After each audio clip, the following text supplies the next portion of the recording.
Я приветствую вас, дорогие друзья, уважаемые гости и подписчики моего канала. Всем большое спасибо за то, что этим пятничным первым, кстати, этим летом, пятничным вечером присоединяйтесь к шуму. Это прямой эфир, где мы вживую, вот так как есть, высказываемся по поводу тех необыкновенных 3-4, ну вот каких-то дней, да, около недели, чуть меньше недели, в котором мы нас окунули и вынули из какого-то мнимого мирного процесса. Да, это, конечно, было нечто. Будем шуметь по этому поводу. А что нам остается? Только шуметь, потому что шумно сейчас везде. Начинаем, как всегда, наш проект с чудесной игры в города. Вот здесь пишут «Шелест», «Точность, вежливость королей и журналистов». Ну, простите, друзья, рабоче-крестьянская кровушка. Никакой другой нет. Никакой знати, никаких там, скажем так, голубых кровей не подмешано. Поэтому в эфире, вживую, как всегда, вовремя. У нас сегодня 5 число, 5 июня. Просят почему-то называйте дату. 5 июня сегодня, прямой эфир, пятница. Значит, кто откуда, пишите, друзья. Значит, так, Одесса. Одесса, привет. Значит, вот пишут «Шелест, ай, козло, выходи». Ах, знаете, у каждого свои грехи. У каждого вот этих грехов этих, а потом вот хорошо, что не голубых кровей, а потом вот это вот берешь и становишься зависимым от их грехопадений всяких разных. Так, Макеевка шумит, прекрасно. Беларусь постовые вместе с Шелестом, спасибо. Санкт-Петербург смотрит, мы за первый вариант, это уже про опрос, а он сегодня вот такой. Значит, за что вы? Вот смотрите, я за последнее время увидел очень много, прибежали комментариев. Картинка не такая.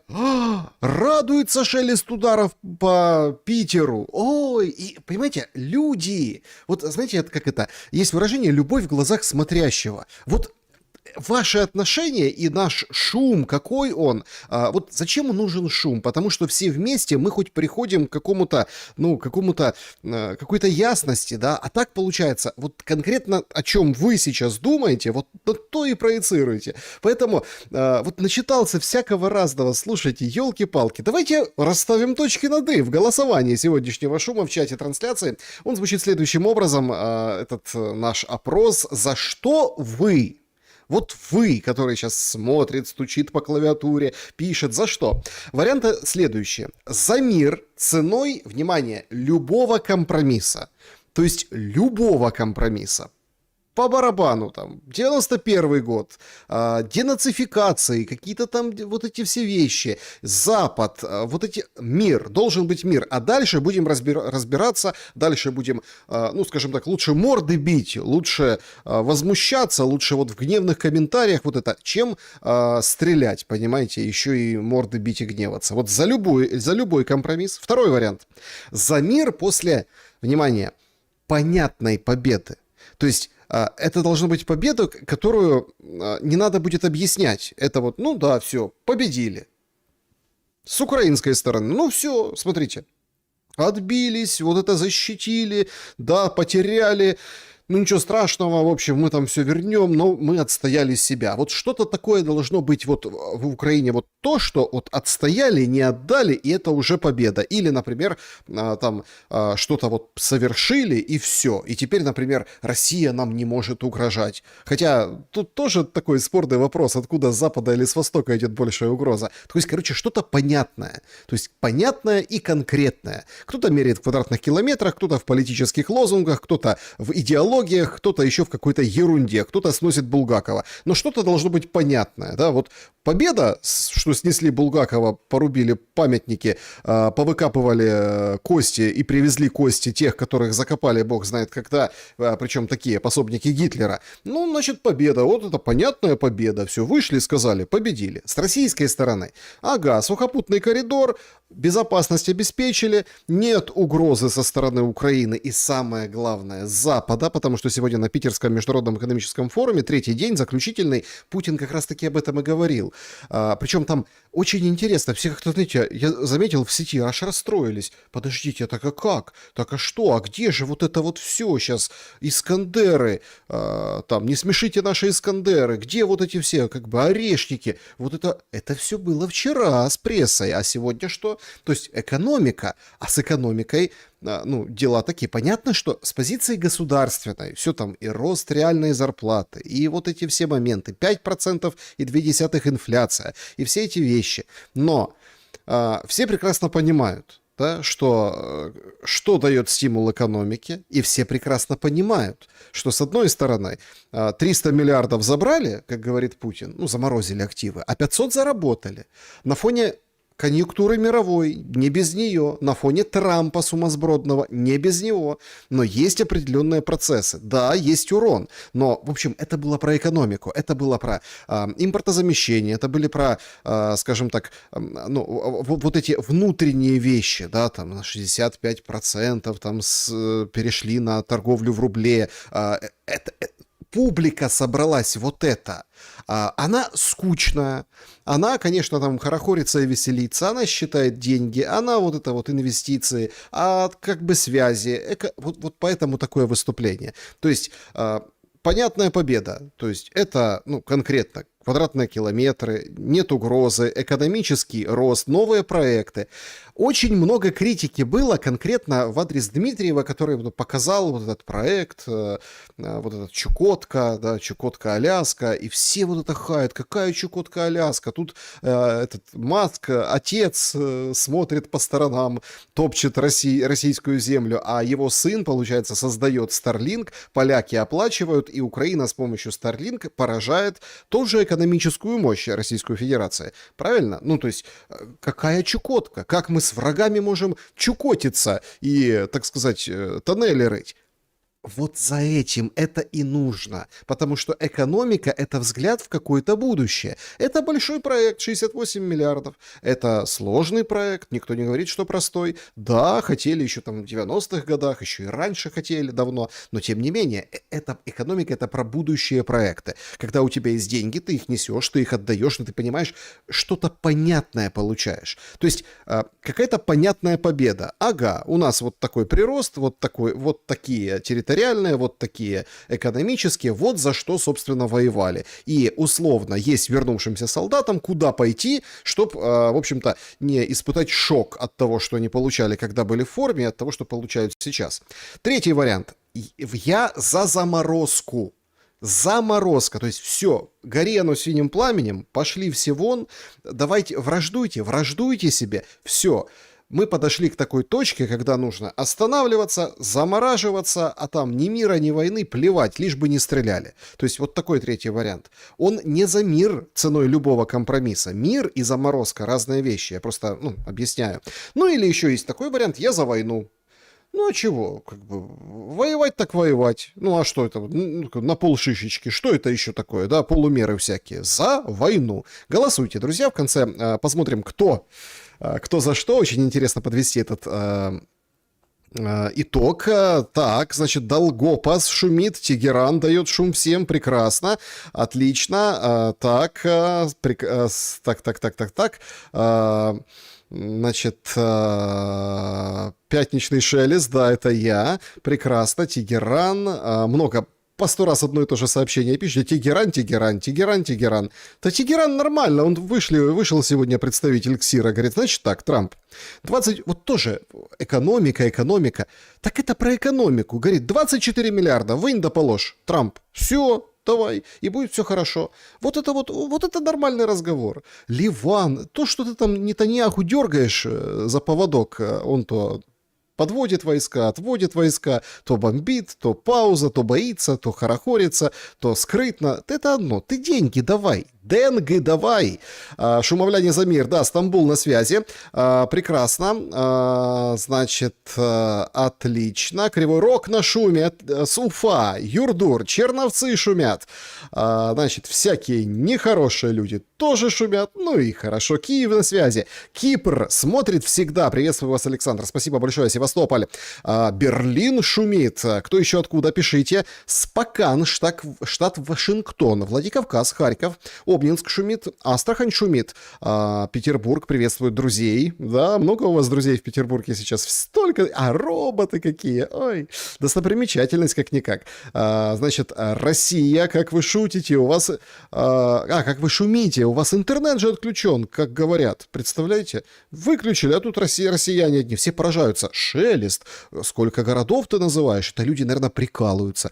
Ну да, прикалываются, конечно. Ставрополь вот прикалывается, говорит, шумит. Хатанга, Кременчуг шумит. Великая Россия, Казань шумит. Ашхабад на связи. Привет, Ашхабад. Мена, Кемерово. Харьков, Авдеевка, Брест на связи. Луганск шумит. Одесса, мама. Махмутлар, Латвия, Москва, Бишкек. Привет. Так. Жмеринка, это хорошо.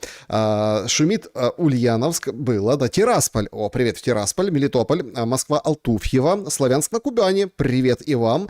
Так, Москва следит за Шелестом. По ком звонят твои колокола. Так, Люберцы. Привет Люберецким. Славянск, так, Саратов, Афины здесь, прекрасно. Центральная Азия, привет. Белгород, большой привет, Белгород. Саксония шумит.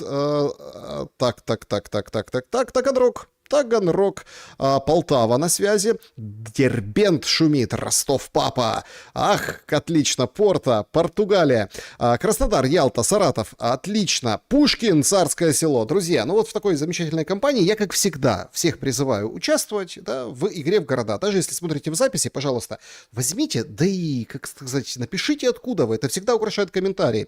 Не только по поводу и без повода, ну, того, что будем обсуждать и с чем шуметь, а просто я оттуда. И все так смотрят, ничего себе, узнают какие-то города, приветы друг другу передают. Поэтому, если вдруг в записи, пожалуйста, в комментариях отправляйте свой населенный пункт. Ну, или как страну, или регион, откуда хотите.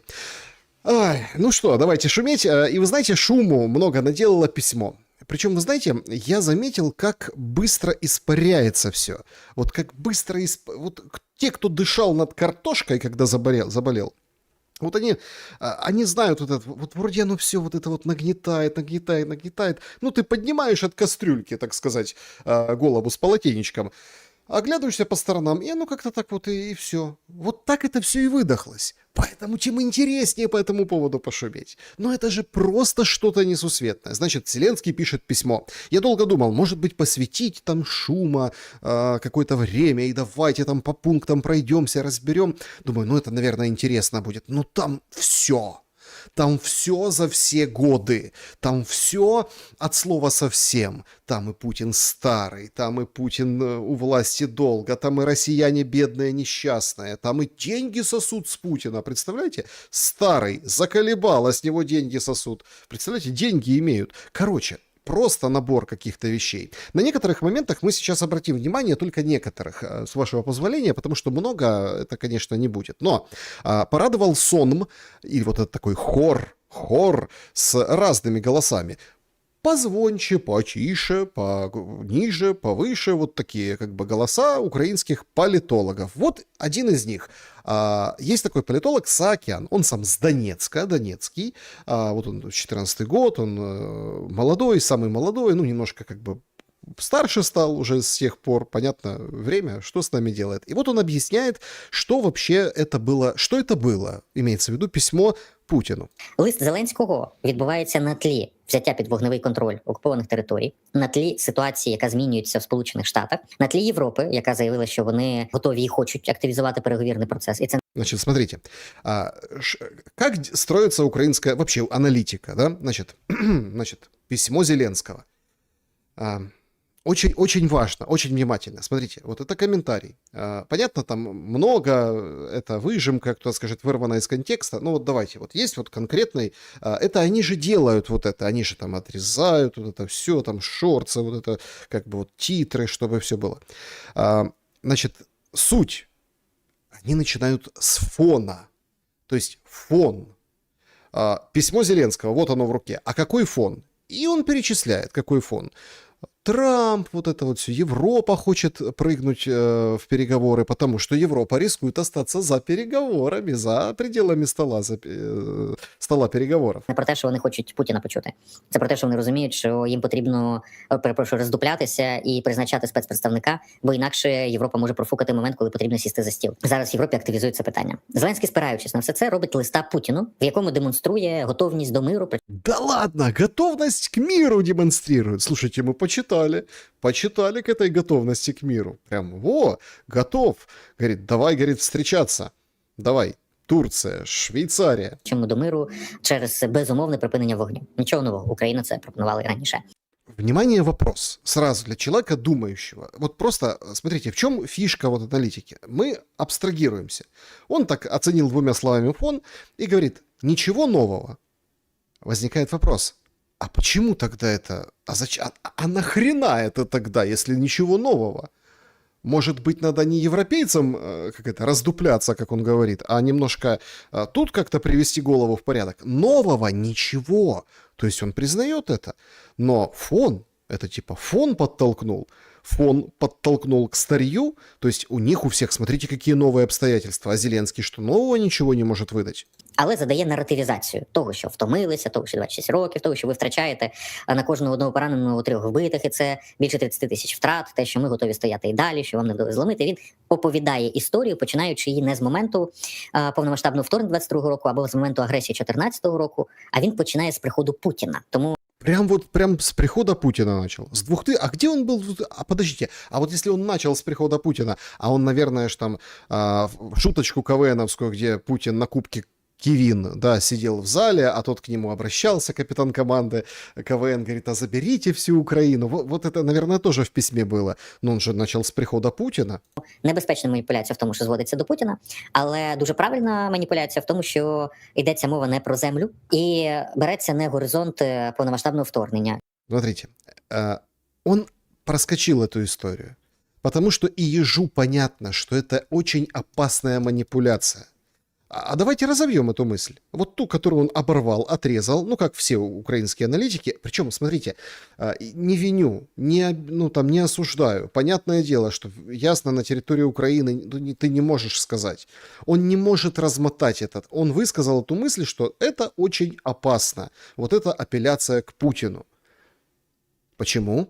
Да потому что воюющая страна, да потому что есть красные линии, стопы, принцип голубой крови, никто никого особо там не убивает, понимаете, так и нет тотальной войны, потому что есть связи, потому что есть прошлое, потому что есть уважаемые люди, потому что есть какие-то контакты элит, потому что, да елки-палки, я вам показывал в прошлом шуме, у всех паспорта российские, у этих жен, отцов, всех, причем свеженькие, то в Крыму полученные, то уже в 23-м году этому показывали, демонстрировали, и еще военные возмущаются, а что там мы за вас воюем, за тебя там главу облгосадминистрации или генпрокуратуры, если у тебя родичи с орлами на паспортах. То есть это все как бы суммируется, это все в комплексе. Путин даже вчера говорил, слушайте, вот эти ваши националисты все дома по-русски говорят, понимаете, это они здесь. То есть это ведь комплекс, это очень опасно, то, что делает Зеленский, потому что это переход немножко в другую фазу войны.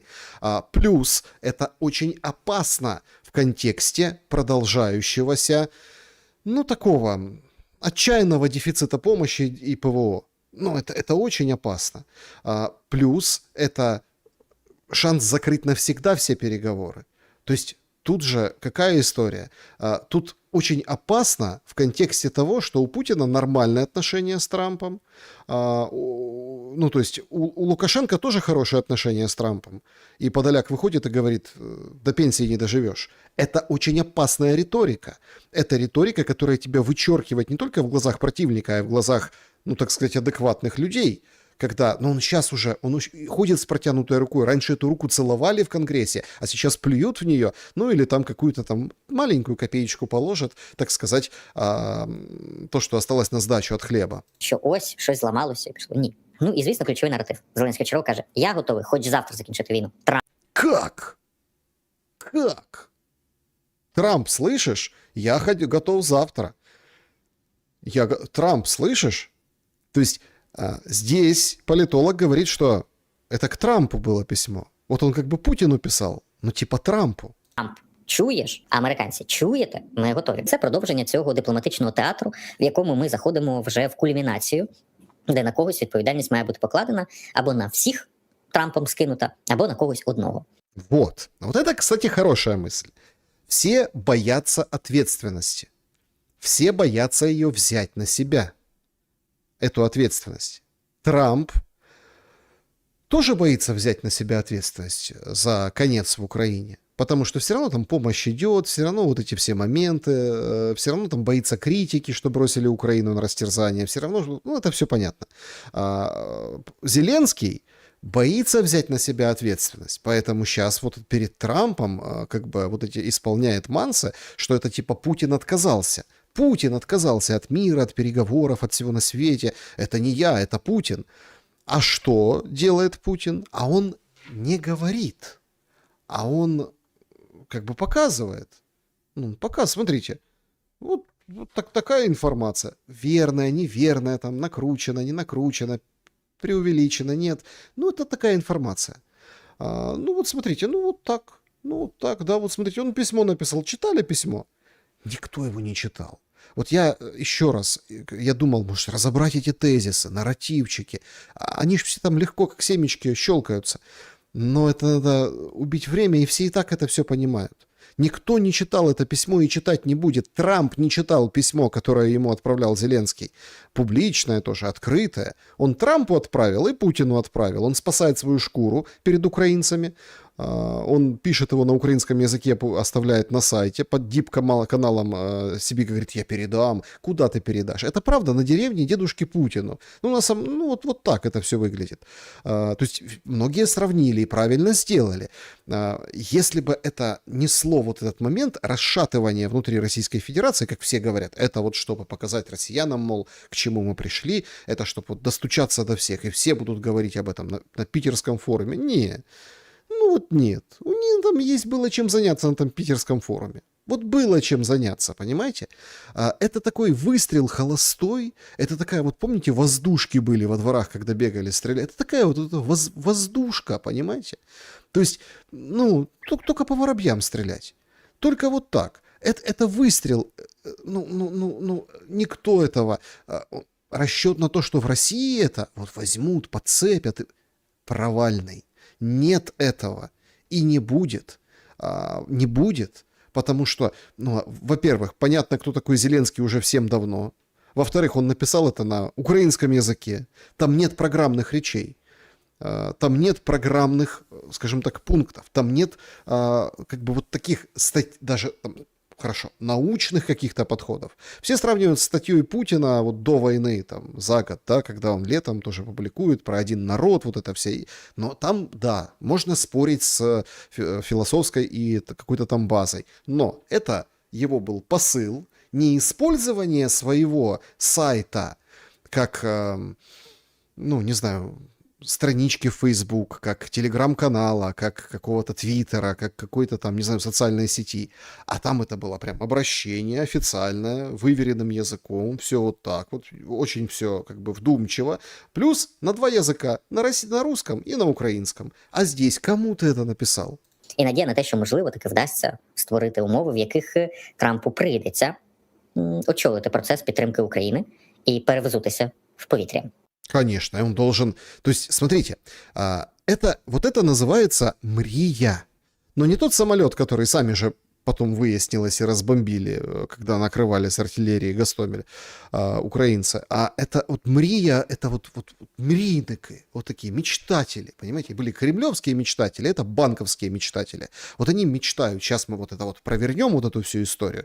А потом Трамп скажет, ну все, теперь я за вас. Путин пошел вон. Будем канал рыть от Одессы до Аляски. Вот этот канал гораздо более реальный, чем вот это вот то, что Дмитриев носится. Ну, Дмитриева клеймят, а вот эту мрию, что Трамп переметнется, перевернется и будет опять дружить с Украиной, давать оружие, помогать, а Украина будет побеждать Россию, ну, вот так. Поэтому и тянут все до выборов. А что Трамп? Трамп вот перед эфиром буквально, там улетал в очередной раз куда-то, говорит, ой, слушайте, я их привел к тому, чтобы они разговаривали, где хотят, где договорятся, пускай идут и разговаривают. Они будут сами решать. Я их подвел к этой черте.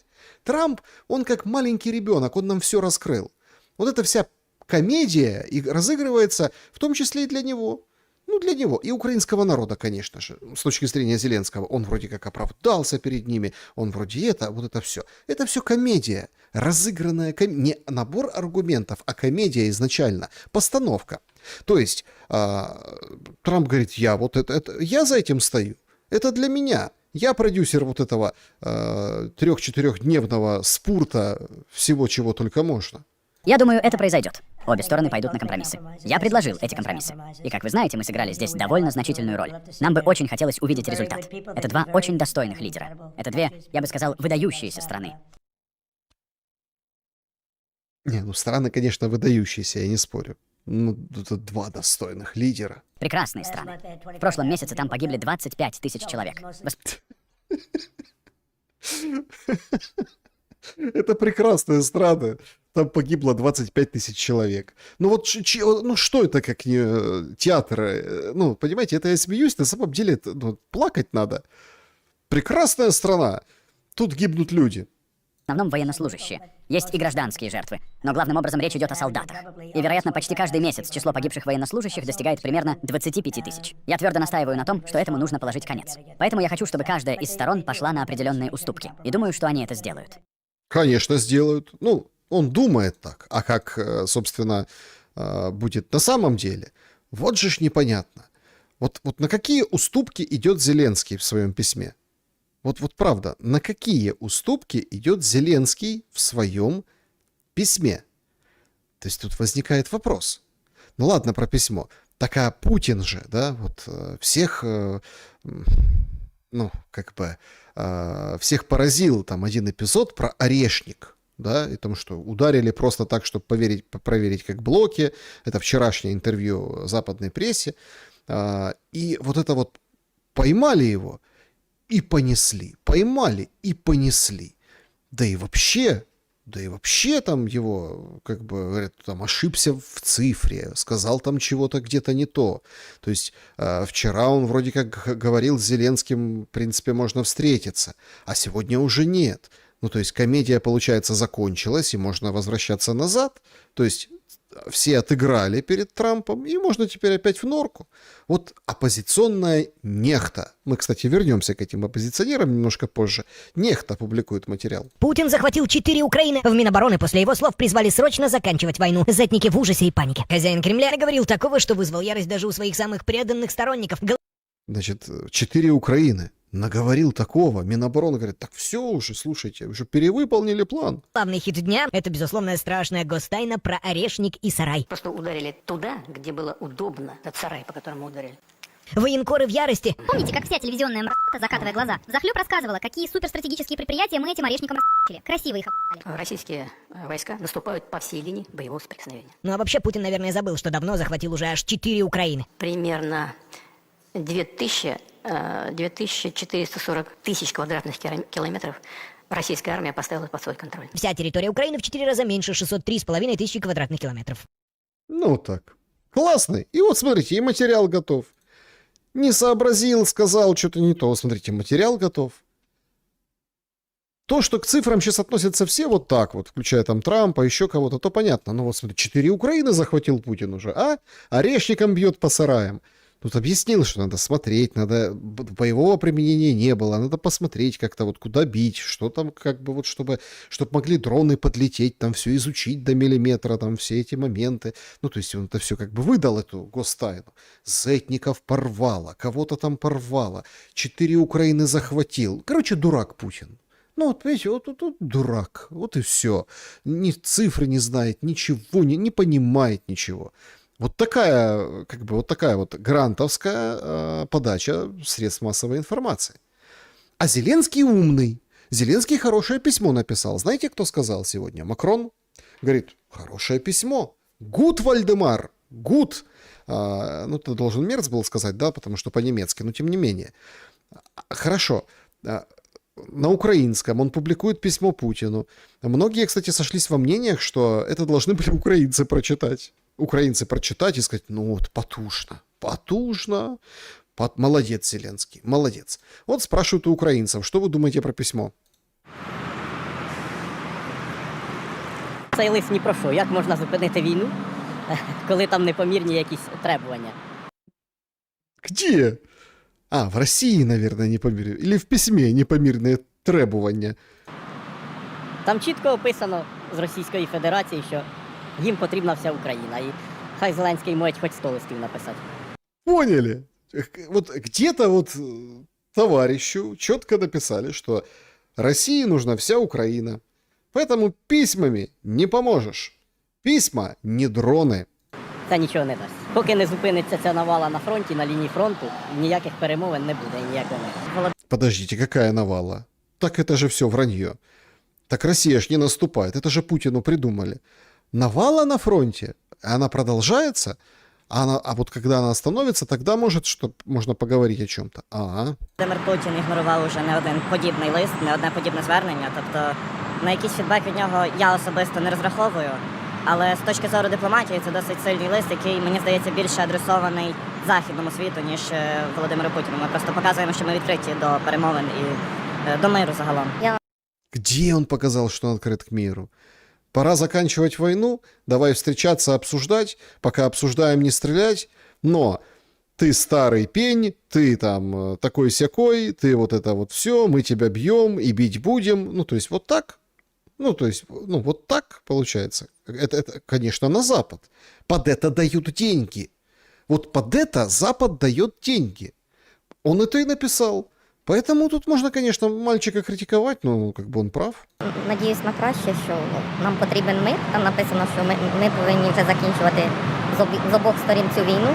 Ну, я надіюсь на те, що будуть гарні наслідки, перестануть гинути наші хлопці, наші діти і також мирне населення. Якщо не розмовляти, то нічого не буде. Як зреагує Російська Федерація, невідомо. Навіть якщо вони щось скажуть позитивне, це може так і не статися. Але все рівно треба розмовляти. Це єдиний шлях до миру. Ну, мудростью поделился дядька. Ну вот вы понимаете, в чем дело? Видно было, что... А люди не читали письмо. Даже украинцы, которым это на украинском языке написали, его не читали. Ну, вот эти, которых спросили, ну, понятно, что, может быть, утречком еще, там, 5 число, оно вчера вечером вышло, ну, вот как так? Ну, вот что вы имеете в виду? Не читали. Не читали. Они только прочитали в новостях, что Зеленский запросил мир. А что там дальше? На это и расчет. На это. Сказать, что все сейчас запомнили, украинцы, что Зеленский безусловное прекращение огня и письмо целое написал. Он вообще смс-ки так через раз читает, а тут целое письмо взял, написал. Эпистолярия, так сказать. Ай. Но тут есть один нюанс. Нельзя недооценивать силу этого письма. Почему? Потому что сегодня обмен был 185 на 185. Ну, тоже такие страсти, такие там удары, такие все дерзкие налеты дронов с украинской стороны, мощные удары с российской. Опять гибли люди, прилеты по там гражданским объектам, по домам бьют, прифронтовые зоны. А обмены, видите, как идут. Идут обмены, то есть тут в этом отношении гуманитарном, как бы, видите, стараются держать лицо. Но очень важно.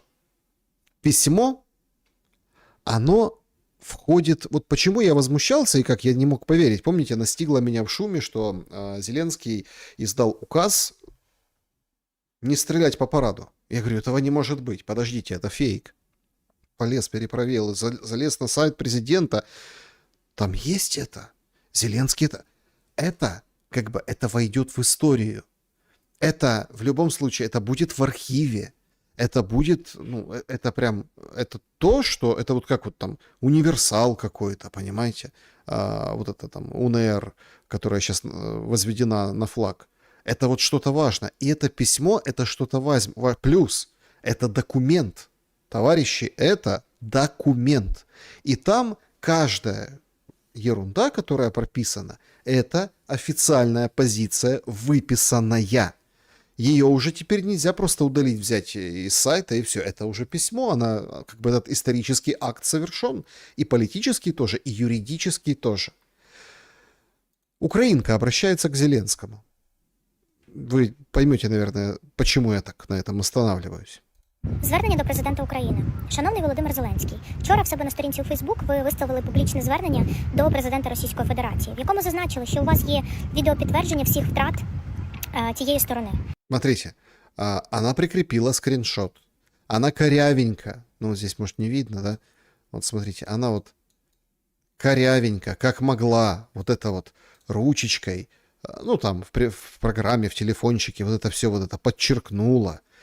Там сейчас есть такая функция, что можно там просто корявенько подчеркнуть, зажать, замкнуть, и будет красивый круг. Но она вот именно выделила, как смогла.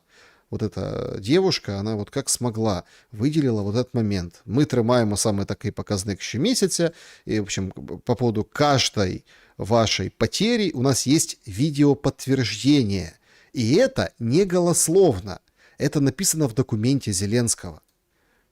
И вот эта вот девушка, которая столкнулась с самым тяжелым лишением этой войны, она обращается к Зеленскому. І у нас у родин зниклих безвісти, полонених і загиблих виникло дуже велике риторичне питання. А де ж наша відеофіксація? Чому в Україні досі існує статус зниклого безвісти? З ваших слів виходить, що ви знаєте інформацію про кожного нашого героя, але чомусь її не надаєте рідним. Скажіть, родини, це питання виникло тільки в мене? Чи все ж таки вам також здається, що нас тримають за дурнів і нам не договорюють до кінця всю цю інформацію, яка насправді є відомою? Только ради этого момента это письмо надо читать, и его надо вот как признать, легитимизировать. Потому что это чучело рассказывает, что у него есть каждый, ну вот с погибшей другой стороны. Но если есть каждый погибший другой, то есть, наверное, каждый погибший и наш. Как так? Или нашего нет? А почему? А почему должны проходить 7 кругов ада люди в попытках доказать, что твой самый близкий родной человек сложил голову на этой войне, и он там был в бронежилете, в каске, то есть по уставу одет, или там командир должен подтвердить, что это было так, а тут у тебя есть видео, а там что, видеоподтверждение ты не фиксируешь, получается, боестолкновения? То есть вот только ради этого момента, и это прекрасно, что вот это вот все говорят, почему работают, почему украинцы одурманены, пропаганда и так далее. Будем дальше говорить в шуме об этом. Вот этот момент ключевой. Зародилась мысль, зародился вопрос. Им, этим женщинам, девушкам, родным людей, которые погибли, или как, они очень надеются, что они где-то живы, где-то в плену, где-то как-то вот потерялись, где-то, ну, война все-таки. Они очень надеются, что они живы. Но или хотя бы опознают, да, и найдут, и хотя бы похоронят по-человечески. Им уже нечего терять. Они открывают рот. Да как? Это ж не вам написано, это ж Путину. Вы чего? О чем вы? Это просто потрясающий итог этого письма. И вот поэтому, что это письмо, потому что это не просто сказано где-то там на каком-то форуме, а это написано, за это надо отвечать. За каждый пункт того, что написал Зеленский, нужно будет отвечать. И вот после вот этих матерей, жен, сестер, вот этих погибших или там не найденных в непонятном количестве, в непонятных обстоятельствах этих солдат, вот как ему спалось? Ну вот как ему вообще спится каждую ночь? Кстати, он как-то отвечал на этот вопрос. Який у вас розпорядок дня? Ви коли встаєте? Ну, я так сплю ж цікаво, кривоножка мені. Всю ніч, а я йому. А я ему, а он мне, криво. Это, смотрите, это он вспоминает свою ночь, когда Ермак еще был в обойме. Это старое видео, ну, чтобы вы понимали. Ну, просто давайте вспомним. А как вы спите ночью? Да кривоножка смсит мне там вот это кто, чего, где, а я вот это распорядок дня. Ніч з паузами до сну. А так С паузами от 100. Там Ермак храпит, надо перевернуть. Понимаете? То есть, ну, в бункере. Это вот, конечно, с паузами. 6-7 нормально. А в телефоні почитати трішки новини. Да, це не дуже правильно, якщо чесно. Тому Неправильно читать новости. Ой, грешу. Ой, грешу. що треба вставати з настроєм, да, буває по-різному. Бывает по-разному. А то новости начитаюсь, без настроения встаю, понимаете? Слушайте, у них вообще с этим сном какая-то вот такая история. Тут советник министра обороны Федоров, новый волонтер Стерненко, ну, он же подкастит, говорит, слушайте, они задолбали вот эти россияне, они специально стреляют. Все говорят, а почему стреляют ночью? Ну вот смотрите, вот если задать вопрос вам, да, вот в чатике напишите, почему ночью стреляют? Потому что минимизация, ну, вот этих вот лишних сопутствующих потерь, жертв среди мирного населения, все по домам. Ну, понятно, если прилетает, отклонилось, обломки или там не попали, или что-то случилось, тут понятно. Но если днем, то есть вероятность, что гораздо больше, в общем-то, пострадавших. Это вроде бы аксиома, но нет. Говорит, по ночам стреляют русские по Украине, чтоб украинцы не высыпались. Я, до речі, думав, чому вони кожного разу вночі саме здійснюють це Вони не атаки? тільки вночі, вони роблять вночі і Під вранці. ранок. І вранці. Під ранок. От сьогодні о 7:20 були повторні удари балістики. Так. Вночі це для того, щоб люди менше спали і продуктивності. О 3-й годині якраз, коли Правильно. у людини глибокий сон. Абсолютно правильно. Вранці для того, щоб зупинити шлях на роботу. Вплинути на продуктивність через це таке. Це економічна Але війна. от сьогодні я не виспався. Просто дуже сильно. Я теж. Ой, бедные, смотрят друг на дружки с такими, как коты на сало. Я не выспался, я тоже. Там жахливо розбито себе почував зранку. Але назло цим мерзотам Назло. А что ж он делал назло? Вот смотрите, вроде не выспался, надо же себя пожалеть, надо же как-то щадящий режим, а он назло. Назло русским. я сьогодні вчасно прийшов на роботу. Я сьогодні вчасно там зробив свій випуск. То есть проснулся, сходил в туалет, умылся. Я провів всі наради, які нам сьогодні було потрібно, в тому числі там по одній із інноваційних, щоб у нашого війська з'явилися нові засоби. Я на зло їм пішов там, зробив своє тренування, яке в мене було заплановане повністю всю програму. І на зло їм сьогодні з вами ми ввечері проводимо подкаст. Вибачте, що вас тримаю так довго. Але ми сьогодні також в 10 ранку були на зустрічі. Ми перенесли зустріч з 9 на 10. Єдине, що зробив МВФ, і не за проханням МВФ, а МВФ готовий був почати зустріч в 9. Ну, от це, власне, про нашу стійкість, мені здається. Про нашу стойкость. Понимаете? Вот это вот про нашу стойкость. Это вот простой. Одни вот не хотят, а мы назло. Плохо спят. Сегодня Стерненко, кстати, сегодня опубликовал увлекательное видео, представляете? Ах, какие они русские глупые. Глупые. Они макеты выставляют машин и там манекенов подкладывают, типа, чтобы наши дроны били туда, а дроны наши умные, умнее, чем российские военные, и поэтому это все распознают. Вот, смотрите, публикуют, стоит там, типа кто-то под машиной что-то ремонтирует сзади. Заподозрили, и вот спільнота Стерненко, то есть его, ну, вот эта вот вся банда, шобла, так сказать. А вот смотрите, они вот, видите, они вот пролетают мимо и бьют четко в цель. Вот наши дроны, вот какие дроны. Работают. Вот так вот. Все говорят, на какую работу идет Стерненко? Ну, вот эту работу. Идет на работу, работает, чего? Волонтерит. Чего? Дроны собирает, видосики пилит, показывает, денежку как бы моет. Все хорошо у Стерненко. Можно и не поспать за такие-то бабки. Ай, то ли дело Трамп. У него денег уже много. Of a job, an economy, a community, a family. Ой. Ой, а кто это такое просыпается? Ой, а чьи это глазки открываются? Слушайте, Дональд Федорович, вы ли это? And for Да. too long, Это он. Причем только буквально вчера Рубио говорит, я никогда не видел, чтобы Трамп спал на рабочем месте. Ну, так прикрыл глаза. Ну, это, помните, как в Штирлице там, вот, раз там. Ну, у Штирлица было, по-моему, 8 минут или сколько там, раз там. Побыл несколько минут, все, проснулся, полон сил, заряженный и дальше. А Трамп, ну, хватает 30 секунд. Раз, киморнул, храпнул и погнал дальше. А потом удивляется, а что это вот это россияне не понимают, американцев? Песков сегодня выдавил неимоверную, как бы, сентенцию. Значит, позиция Белого дома по Украине одновременно последовательна и противоречива. Ну, то есть, вы понимаете, тупая и острая одновременно. Ну, там, сладкая и соленая одновременно. Ну, последовательно и противоречиво. Цитата. Она последовательна с точки зрения того, что совсем недавно заявлял Рубио, который сказал, что, ну, мы в целом, конечно, поддерживаем только одну сторону, это Украину, и мы туда и оружие поставляем и так далее. Вот и это последовательно происходит. То есть это действительно эта война, которая была войной Байдена. Собственно, Байден опосредованно втянул США в этот конфликт. Вот такая цитата. И последовательно, и противоречива позиция. Нормально все с логикой. Нормально. Ну а делегации на питерском форуме раздали вот такие матрешки. Значки-матрешки с американским флагом. Там вообще очень много всякой интересной символики, и ее начали, так сказать, пускать в расход. Ну, то есть сувениры начали продавать на маркетплейсах. Ну, вот какой-нибудь там, да, значок, карандашик. Каждый, помните, в детстве была поговорка, каждый дурачок имеет свой значок. Так вот, можно значок и карандашик из питерского форума купить за 111 рублей. Пожалуйста. А это уже медаль.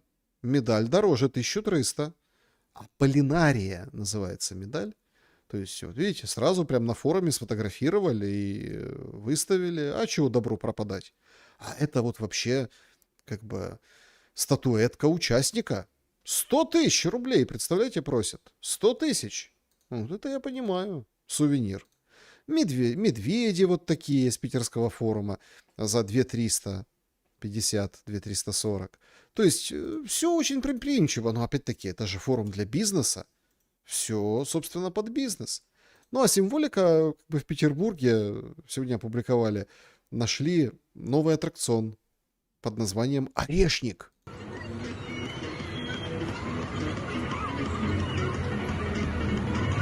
Ну, то есть покрасили в цвета флага российского, поставили типа ракету и вот эту вот каталку вверх-вниз.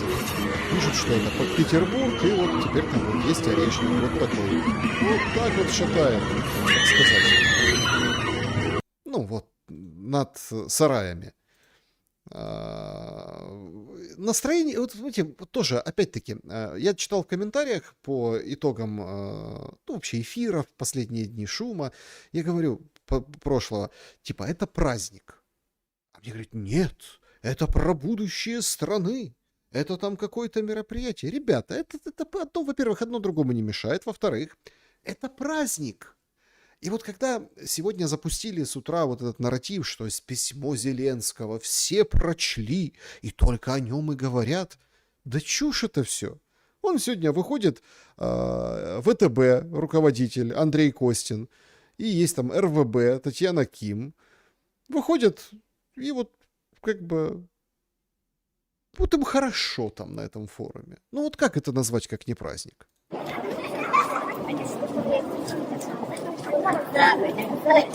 Понимаете, вот снова война и мир. А у нас с маркетплейсом только мир.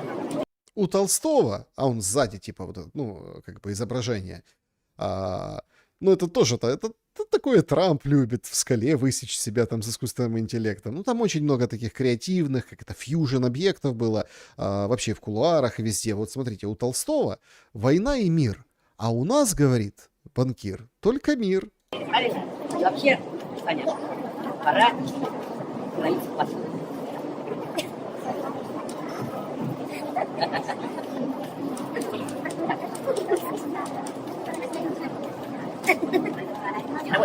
Ну, как это Спасибо назвать? всем. Конечно, праздник. Фотографии прикольные. У них как бы это все, это празднуют люди. Там меню публиковали с прикольными названиями, всякие там эти напитки, вода с газом, вода без газа, по-европейски без газа, Северный поток-3 с газом. Ну, то есть вот это и куражатся, веселятся. Это отдых, определенный, конечно, отдых, встречи, симпозиумы, мероприятия. Вот Путин, когда длинную свою программную экономическую речь толкал, там вот роботы его приветствовали.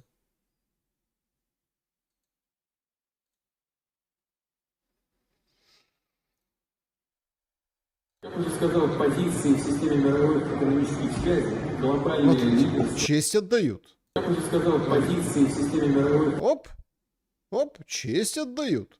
Роботы? экономических связей, глобальные лидеры. Роботы. Откуда у вас честь? От разработчика?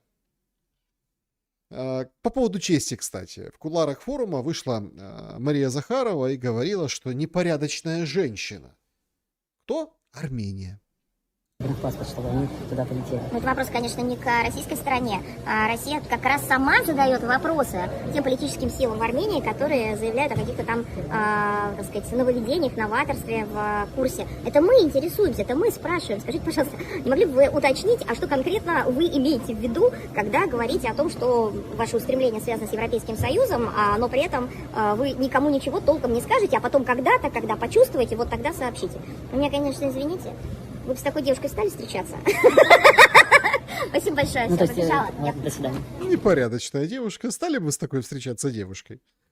Ну, там действительно все в Армении идет, так сказать, к финальному завершению. Это в Ереване финальный митинг Пашиняна. Много народу пришло его поддержать, вся площадь заполнена. Непонятно, правда, сколько человек, там, ну, я не встречал цифр конкретных. Ну, так, достаточно все внушительно, он там шлет всем сердечки и надеется на скорую победу. Хотя по регионам и везде, где ездил, попадал в самые разнообразные скандалы. Хотел сказать, букмекеры, социологи, да, они говорят о том, что, судя по всему, Пашинян как бы побеждает и будет двигаться дальше.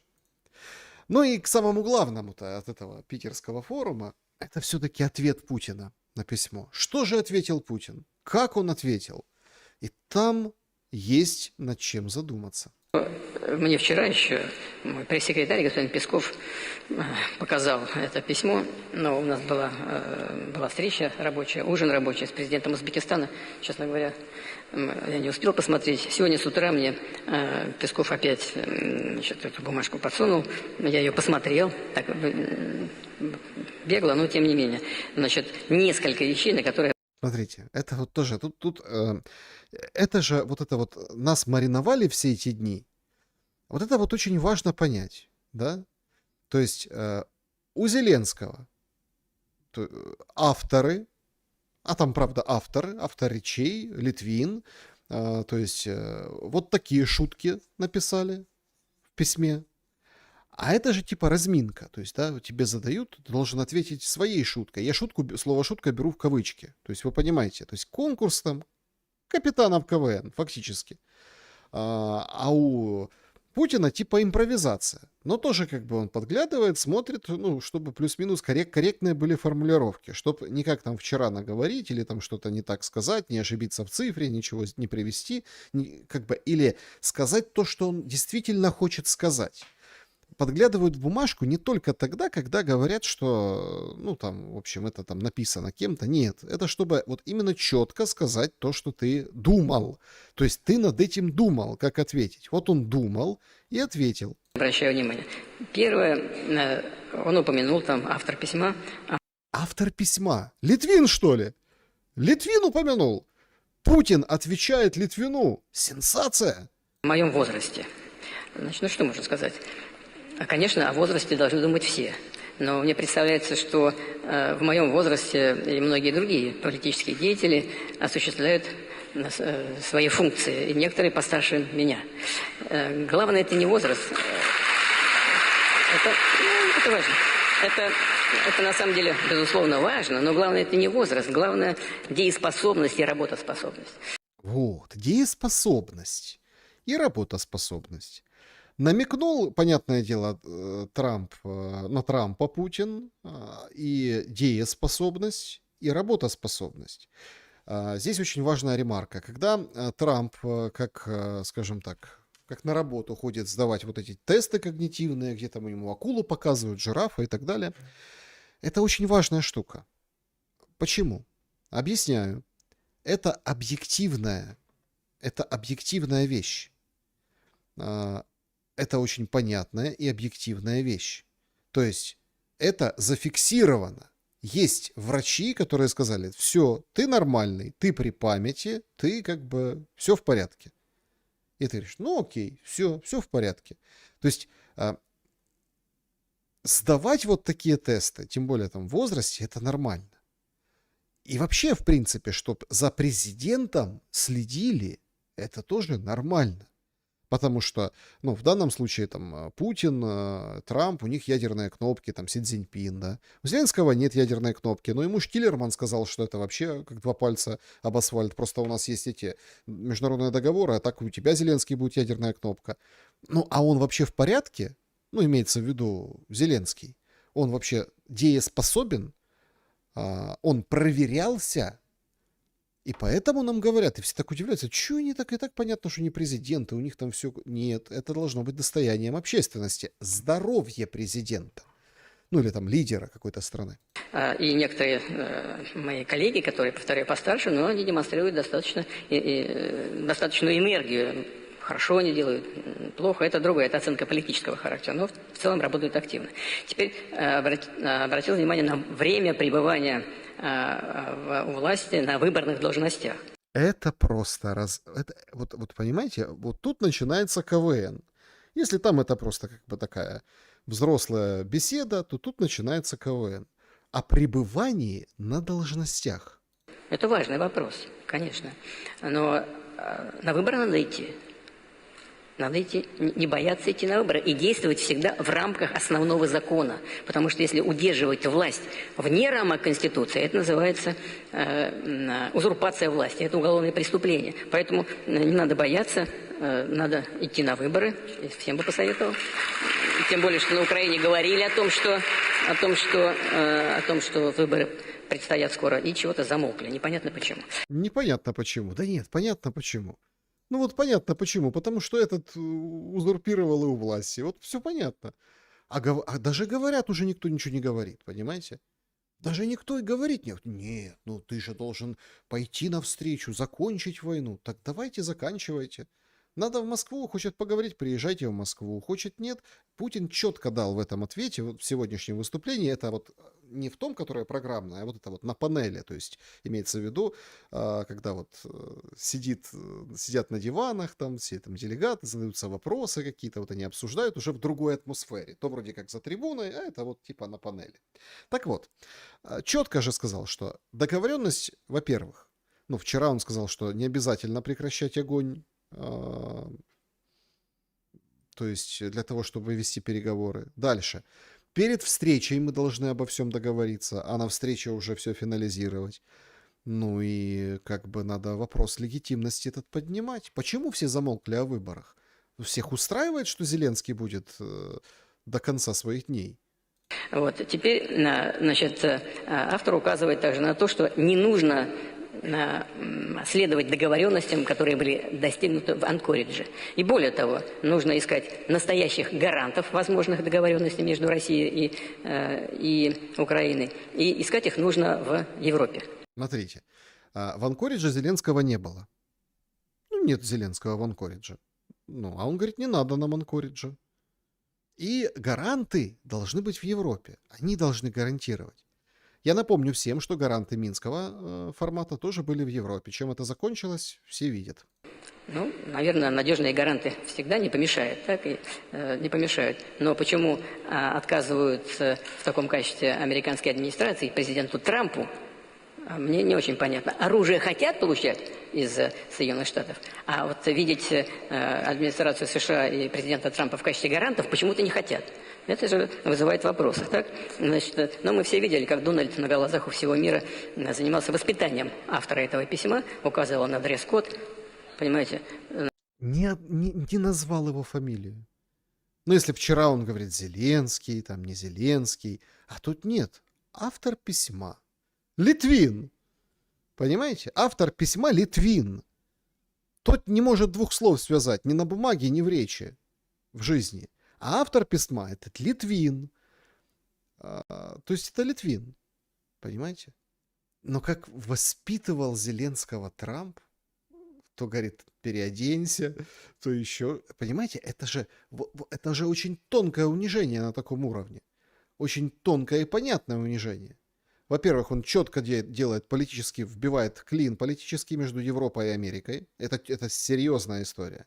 он говорит, что этот клин, ну, кол, который на голове надо тесать, это Зеленский.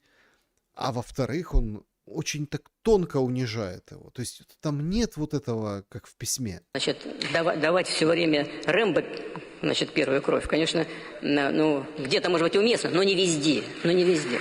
Это первое. Ну и что То есть это намек, он плохо играет. Плохой актер Зеленский. Актеры, вот вы видели много таких актеров в российском кино, в других фильмах. Они одинаковые. Вообще из фильма в фильм. Одинаковые.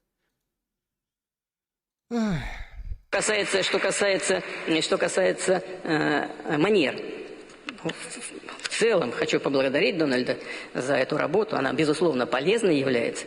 Но есть еще над чем работать. Надо продолжать. Дмитриеву понравилось. Надо продолжать. Есть еще над чем работать.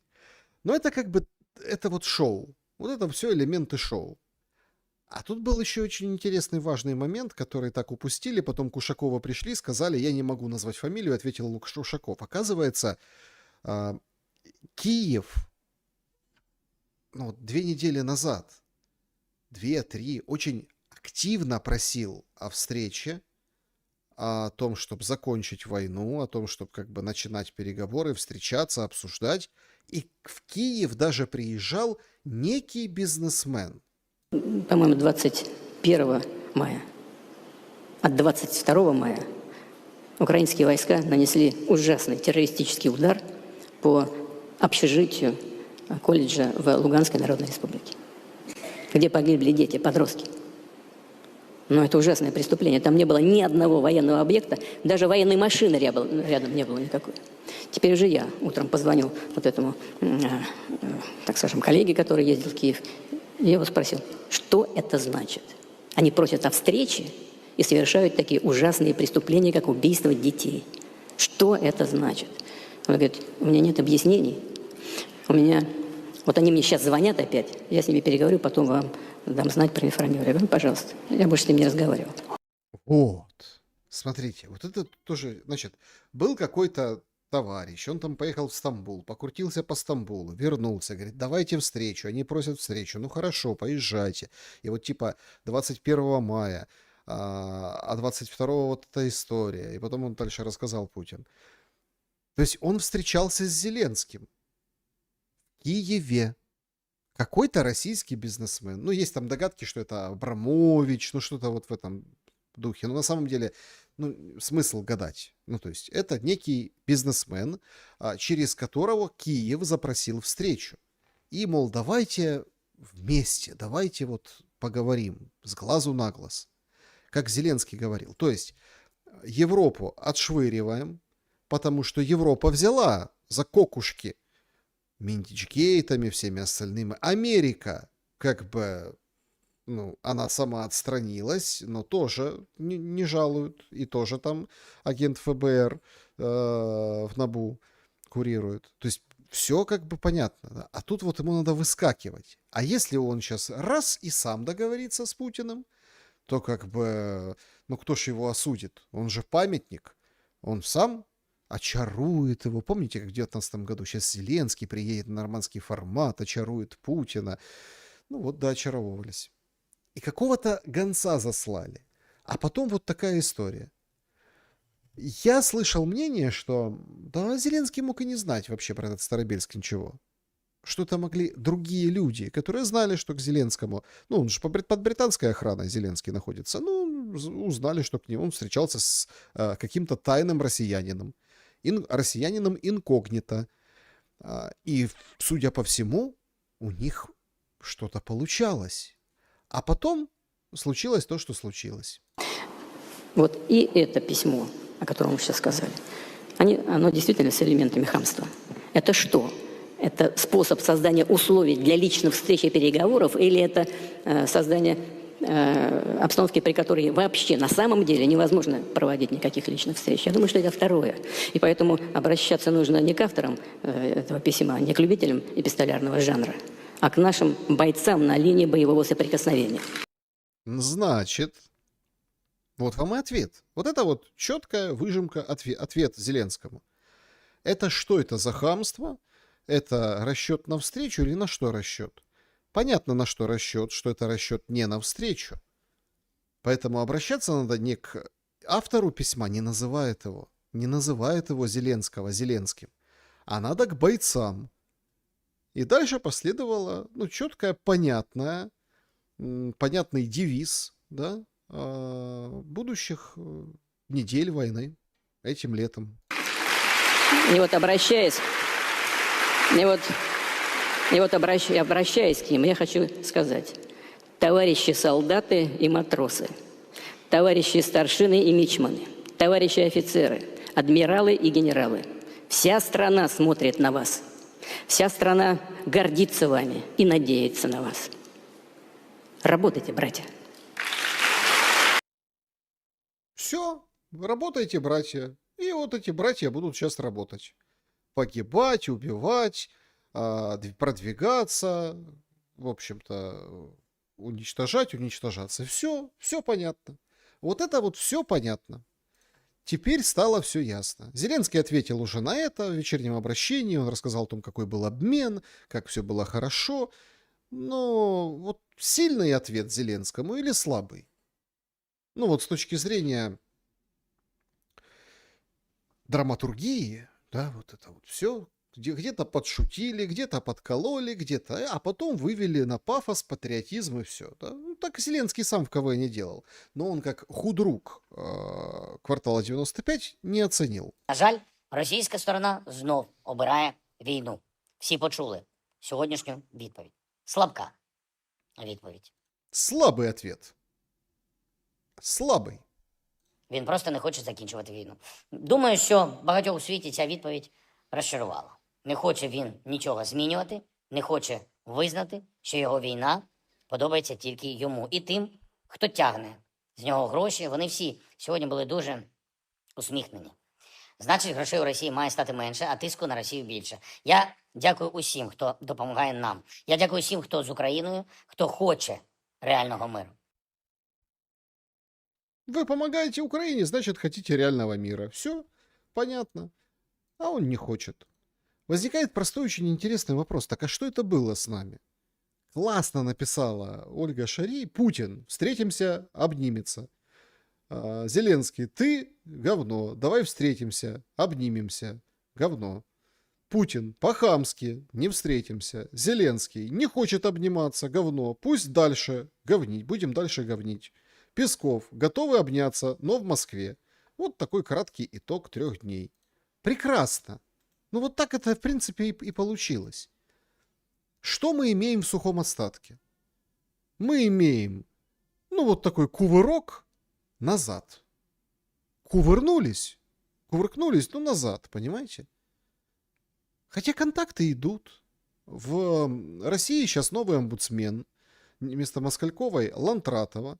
И она, в общем-то, сегодня они провели встречу с Лубенец и Лантратова.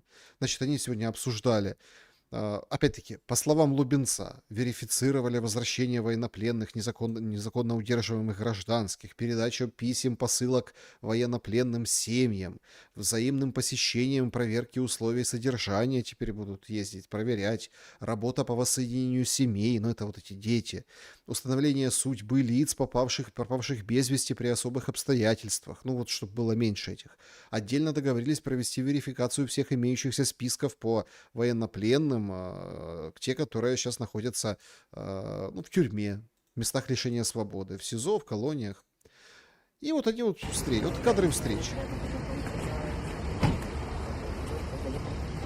Казалось бы, такое пионерское расстояние, все понятно, но вроде все дружелюбно, все мирно. Но я почему их показываю вам, Лубенца и Лантратова? Меня заинтересовало вот это. Смотрите, вот они как бы ручкаются, да? А там сзади Лантратовой, там вообще своя история происходит. Посмотрите внимательно. Смотрите, какой-то лысый мужик, его закрыли. Украинская же эта история. Вот этого не закрыли. Видите, пухленький стоит. Его не закрыли. Но он, видимо, с российской стороны. Да? А вот этот с украинской, прикрыли ему фейс лысенькому. И он, смотрите, прям выцеловывается, встречается с представителем России. Эти первый раз друг друга видят, Лантратова и Лубенец. А эти прям как бы видно, что закадыги. Смотрите, со всеми прям, гляньте, все, класс. Все у них там нормально. Все у них там в порядке. Не было бы этой войны, не было бы такой работы. А они делают свою работу. Геополитическое измерение вот этой работы и стратегические цели недавно Хазин высказал.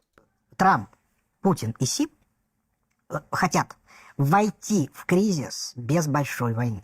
Значит, он говорит, что будет кризис осенью, который, в принципе, должен эту всю войну в Украине свернуть. Да и вообще, если где-то и поджечь, то может где-то.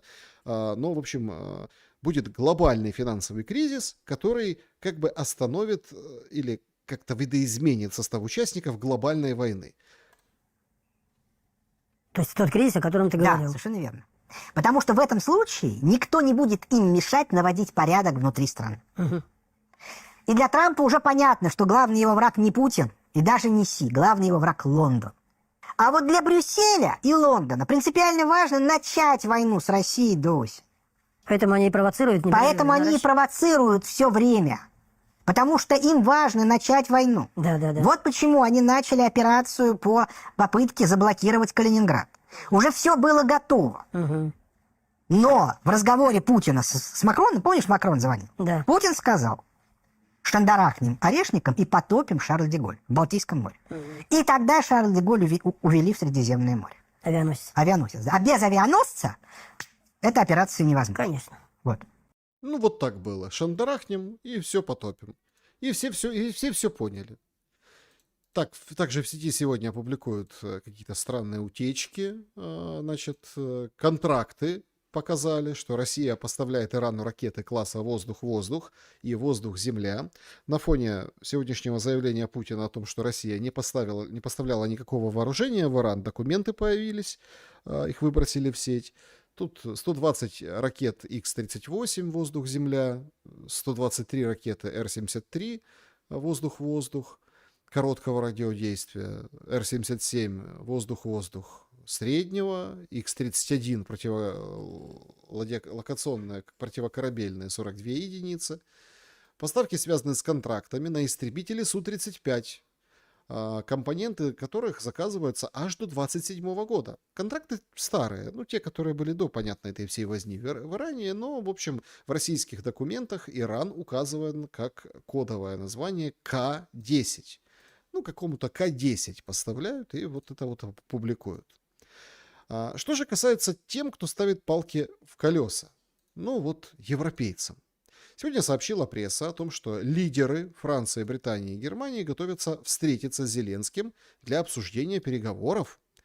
Макрон, Стармер, Мерц в ближайшие дни планируют встретиться с Зеленским. Основная заявленная тема переговоров станет поиск механизмов, дипломатию активизировать. Ну, особенно после письма можно только дипломатию активизировать. Короче, Bloomberg сообщает, что на этой встрече, в общем, вечер воскресенья. В Британии это все произойдет. Париж, Лондон и Берлин считают, что сейчас возможность есть усилить дипломатию.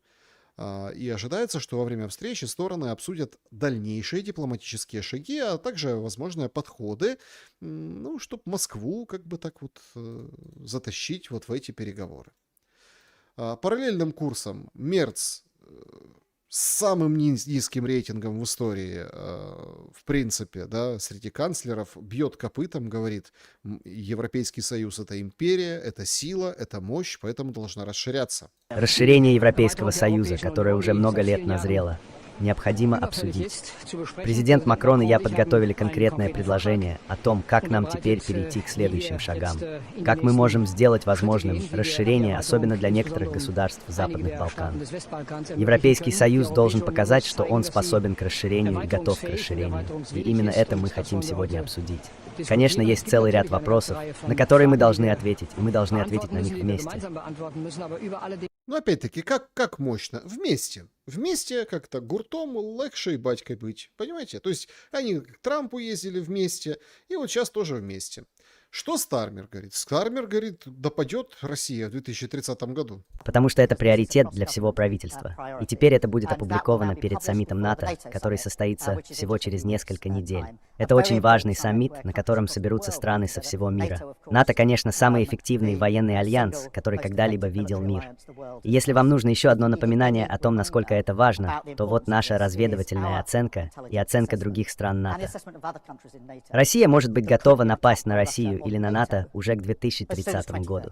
Так что вы видите срочность и приоритет, которые мы сейчас вкладываем в этот вопрос.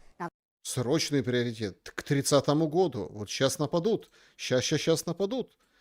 Но какой-то вид у него, как в воду опущенный. Ну или без воду. Короче, такой грустный Макрон. Что его тяготит?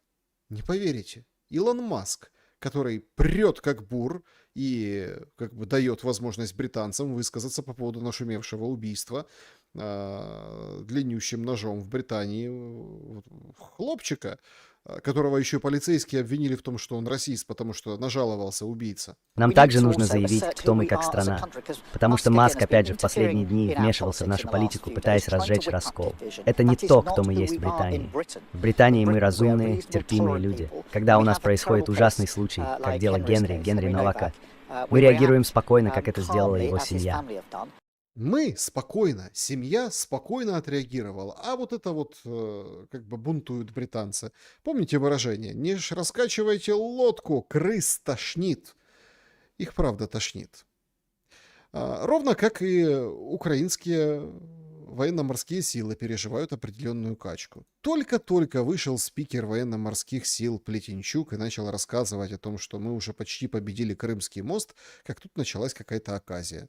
Вот Плетенчук говорит, все, Крымский мост фактически парализован, по нем ничего не ездит. Ну, имеется в виду грузы большие, тоннажи, топливо, техники, оружие, то, что там железяки тяжелые, потому что мы сколько раз по нем били. Расшатали Крымский мост. Він отримав пошкодження вже тричі. Тому, відповідно, це впливає і на його конструктивну цілісність, і окупанти це чудово знають. Це перша причина. Тобто запускати якісь дійсно важкі перевезення вони не ризикують. Це важкоброньована техніка, цистерни, які самі теж важать немало. І друге, звісно, вони побоюються нанесення ударів під час транспортування. Ви пам'ятаєте, мабуть, як палали ці цистерни, які потім були проблеми з залізницею, тому що температури високі, пожежогасіння в таких умовах доволі складне, тобто вони були вимушені фактично чекати, допоки воно все не вигорить. Звісно, це позначилося на конструкції, звісно, це позначилося на бажанні в лапках подібні вантажі доставляти цим логістичним каналам. Тому вони зробили ставку велику саме на так званий сухопутний коридор, як вони його називають, і фактично проголосили його як одну з цілей своєї так званої СВО. Але, знов-таки, повторюся, результат був закономірний. Результат закономерный. Все, Крымский мост украинцы победили. Военно-морские силы отчитались, это вот этот Плетенчук наплел. Говорит, все, не используют Крымский мост. А чего? Ну, старый уже, наверное. Дряхлый. Плюс мы еще там по нем били. Вот и все. Все, Крымский мост это вообще не то. А что хорошего сделали? Трановоды вот поразили, смотрите, целых 5 судов в Азовском море. Вот смотрите, летят дроны. Бьют, так сказать. Бьют туда, куда надо. Конкретно, скажем так, показаны сухогрузы. Они говорят, мол, технику перевозили. Зерно, украденное зерно. Оно уже, правда, с того урожая, который как бы уже выращен на территориях, которые подконтрольны российской стороне, но тем не менее украдены. И вот эти вот 5, так сказать, вот смотрите, там ударили, тут ударили. Вот так вот мы Азовское море отработали. Бердянск, Мариуполь. Вот так вот вам. Потужно, но потужно. Смотрите, картинка есть и демонстрирует данные объективного контроля. Карту даже нарисовали. Смотрите, 5 кораблей. Вот где поразили, где достали, так сказать. Вот они наши middle страйки. Правда, незадача случилась. 5 азербайджанцев на одном из судне убили. Поступила информация о гибели 5 наших граждан и ранении еще 3 в результате атаки. Пострадавшие были доставлены в городскую больницу города Ейск. В настоящее время МИД ведет координационную работу с соответствующими государственными структурами Азербайджана, дипломатическими представительствами страны, а также с уполномоченными органами других государств. Несколько сотрудников посольства Азербайджана в России выехали на место происшествия. Вопросы состояния пострадавших, их возвращения на родину и оказания необходимой консульской помощи находятся под постоянным контролем. Выражаем глубокие соболезнования семьям и близким погибших и желаем скорейшего выздоровления раненым, добавил представитель азербайджанского МИД. Отметим. Значит, представитель азербайджанского МИД также сказал и заявил, что это не наше судно. Не-не-не, ну там под другим флагом. Ну, наши граждане, да, 5 убило после вот этой атаки. Ну, если бы какие-то другие граждане. Ну, ладно, уже украинцы, эти коллаборанты, которые там, моряки украинские, ну, типа, которые российские паспорта получили. Ну, может, их, или там каких-нибудь там других. Ну, там по туркам уже бьют, привыкли. Но азербайджанцы, ну, это как-то вообще, вообще, как бы, вообще, как это может быть? Алиев же друг, с ним он на английском языке разговаривали в Давосе. Что в ночь на 5 июня в Таганрогском заливе Азовского моря грузовые суда «Натра» и «Циркон» подверглись атаке беспилотных летательных аппаратов, на борту которых находились в общей сложности 25 граждан Азербайджана. 25 всего, там 3 человека ранены, или 8, по-моему, раненых, или 8 всего. Короче, 5 человек убито. И МИД говорит, это не наше судно. Реакция пока очень и очень слабая, потому что, ну, тут другой факап, другой промах появился у других дроноводов, морских.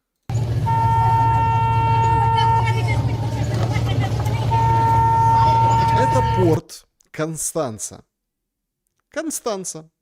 В Румынии. Глубоководный порт.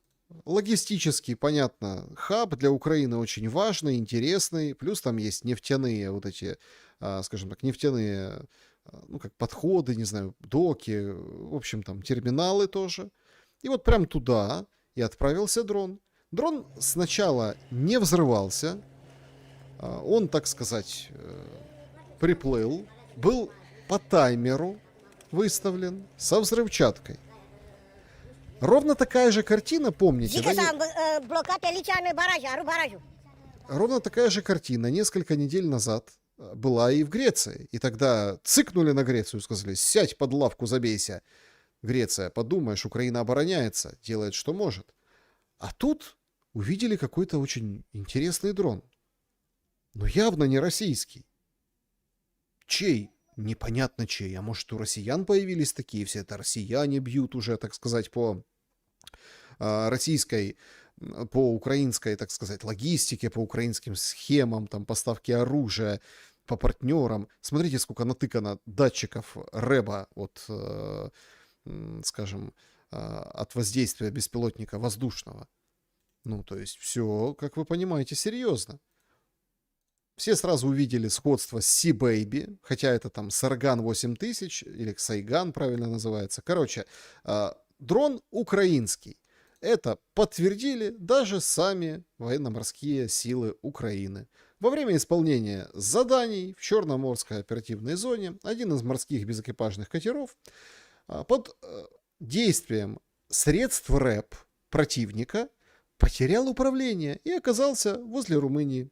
Военно-морским силам было всю информацию, как бы возможность была предоставить военно-морским силам Румынии, чтобы избежать потерь среди мирного населения. Поэтому это сообщили, людей эвакуировали, дрон взорвался. Все. Какие-то там еще шли дроны, но о них, собственно, как бы потом уже история умалчивает. Видимо, сообщили, как их сбить. Или уже сбили, подготовились и поняли. Это такая фатальная ошибка. Это такой какой-то вот азербайджанцы, дроны. Это просто что-то. Все уже понимают, что пора это все заканчивать. Все понимают. К слову о румынах. Там сегодня, знаете, что публиковали? Как они новый дрон свой разработали, воздушный. Смотрите. Ничего не напоминает? Нормальный такой дрончик. Смотрите, летит хорошо. 450 км в час разгоняется. Лететь может 45 минут. 200 километров пролетает. Боевой заряд у него какой маневренный. Смотрите, и камерка у него какая. Вот следят за ним. противно тоже гудит. Противно, противнющий, но румынский. И будут, говорят, его, название у него Интерджет, и будут его, так сказать, использовать везде. Теперь и румыны. Вообще-то дрономания, конечно, Румынию захлестнула. Попался мне румынский, ну, когда я изучал эту всю историю про румынский инцидент и вообще Румынию, да, как они, какие они дроны, как они вообще могут они чего, что они делают, что они предпринимают. Интересно просто стало, а как, почему они не уничтожили, не деактивировали, не сбили на подступах, не видели, что ли, эти украинские сбившиеся с курса морские бэки. Так там дроны вообще как бы всех заполонили. В Румынии по дивному стечению обстоятельств с дронами Интерджет, которая похожа на шахед, также свадьбы снимают. Они кольца вообще молодым носят, эти дроны. Смотрите. Раз такой. Не надо теперь свидетелей, всего остального. Вот, смотрите, дрончик подлетел к румынской паре. Вот вам колечки, он тебя и снимает. Вот, молодые румыны это все берут, обмениваются кольцами, а потом вот это вот все так вот и происходит. Креативненько. Ой, как креативненько. Ну, понимаете, лучше дронами свадьбы снимать, чем вот это вот все. Безусловно. Но в Украине по-другому считают. Час крила розправити, час вилітати. Село Знаменовка, Украина. BBC сообщает. Смотрите как. Дрон дает последний звонок в селе. Смотрите. Летит, звенит, все радуются. По задумке учителей, это как бы условия мира, в которых приходится учиться школьникам. Мнения, конечно, разделились по поводу такой традиции, что это за дурная традиция. Хорошая, плохая, но тем не менее, мол, мир такой, вот все идет, все. Теперь, я помню, раньше девочку брали, вот это на плечо садили. Эти гольфики подтягивали, чтобы все красиво было, а она вот это вот, понимаете? А тут теперь не надо ни девочку, ни мальчика. Дрон поднимется, позвенит, потелепается. И вот такая традиция. Креатив так и прет. Все в дронах, все. Ну так вообще, вы понимаете, что, к чему готовят детей? Ну вот сегодня же Федоров публикует мегавидос. Мегавидос, смотрите. И тут счетчик пошел. Это все пораженные российские солдаты. Смотрите, 4000, 5000, все быстренько крутится. Вот тут вот раз тебе, вот он кто не может уползти, не может убежать. Техника, люди, все. Это вот пораженные, так сказать, россияне. Причем это все смакуется, демонстрируется потужно, смотрите как. Вот они наши дроны. Вообще такое ощущение складывается, когда там в нарезке, что это прям один и тот же дрон всех поубивал, понимаете? 31,5 тысяч ликвидировано. Вот, отчитался Федоров. Видосик мощный показал. Но это он показал в рамках жирных ебалов. Ой. Значит, более 30 тысяч уничтоженных и тяжело раненых россиян. И вдвое больше ударов на 50 плюс километров. Вот такие результаты жирные ебалов за май.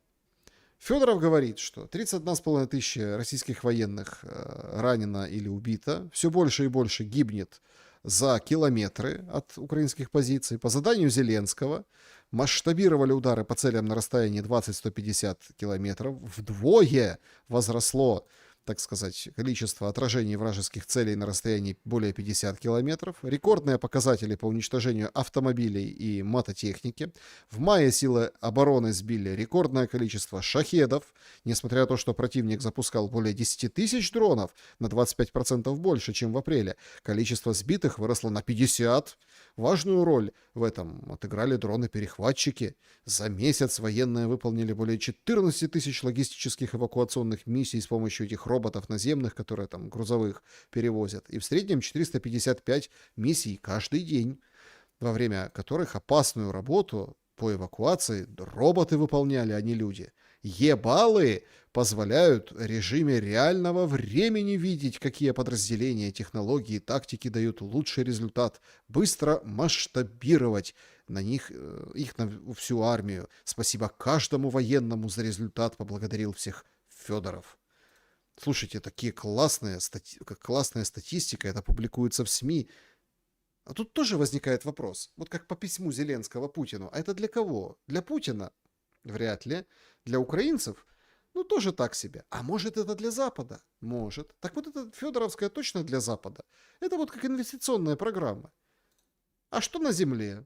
Вот, проникают в Константиновку российскую военные, значит, оборона города становится все более шаткой, пишет украинский военный мучной. Удары усиливаются по позициям и технике ВСУ, в частности, в микрорайонах Николаевский и Нахаловка. Ситуация с логистикой остается крайне тяжелой. Любая доставка перемещения значительно усложнены. Так, елки, роботов туда? Где роботы?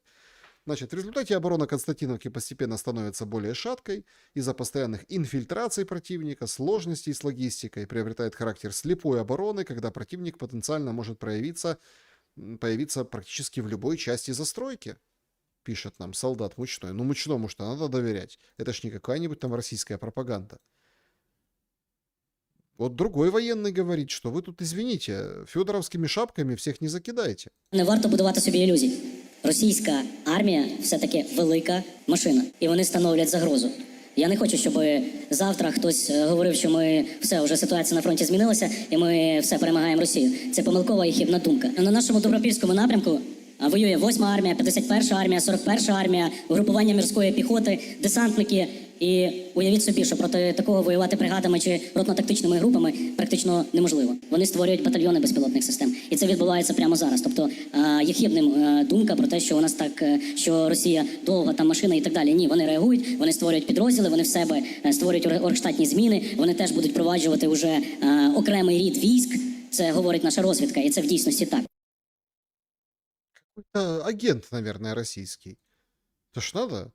Говорит то же самое, что у Соловьева на ток-шоу, у каких-то Скобеевых, у каких-то Норкиных или кто там, как их там зовут, у всех вот этих НТВшных, Первого канала. Представляете, сидит на украинском языке, вот это чешет. Как? Нам же сказали, перелом. А он говорит, нет никакого перелома. Люди страдают? Конечно, страдают. Последние дни так вообще. Это Херсон. Там многоэтажка каждый день, а то и по 2, по 3. 8-й, 7-й, 6-й. 8-й, 6-й, да. Ударили. 3-й. Все сгорело, собственно. Обстановка дома ужасная, тушить никто не приезжает. А кто приедет? Только куда-то выехали, сразу дрон прилетел. Вот там один погибший, потом еще один погибший, потом еще погибший. Ну, то есть, это прям действительно проблема. Утром, под утро, ночью обстреляли Одессу. Охренеть, бля. Конечно, охренеть. И это все продолжается каждую ночь и постоянно, каждый день. А сегодня, в первой половине дня, вообще трагедия. В Броварском районе, это под Киевом. Значит, молочка Яготинская, завод. Ой, блядь, сука, попало, ось сюди. Все, хватить робити. Вот туда попало. Там дівчата вот були, там я роблю. Там девчата, там, говорит, я работаю, женщина. Кричит, возмущается. Трындец, говорит. Ужас что. Вот так наносился этот удар. Вот так вот. Гремит, гремит, и вот так вот и попали. Последствия, вот они. Ну, то есть, как бы, перелопатили пищевое предприятие. Понятно, что теперь любое предприятие под ударом. Любой склад, любое все, что похоже на что-нибудь, что может внутри иметь какие-то цеха, какие-то площадя, где можно чего-то где-то крутить. Ну так а спрашивается, а где же, простите, наши ПВО, которые сбивают 90% шахедов? Да, на 25 увеличили, но мы на 50% увеличили сбитие, рассказывает Федоров. Кто защитил Яготинское для деток? Вот эти йогурты всякие, молочку. Кто? Не защитили. От кого? От дрона, представляете? Так мы ж дроны перехватываем. Или в Броварском районе нет перехватчиков. Никто не видел его, этот дрон.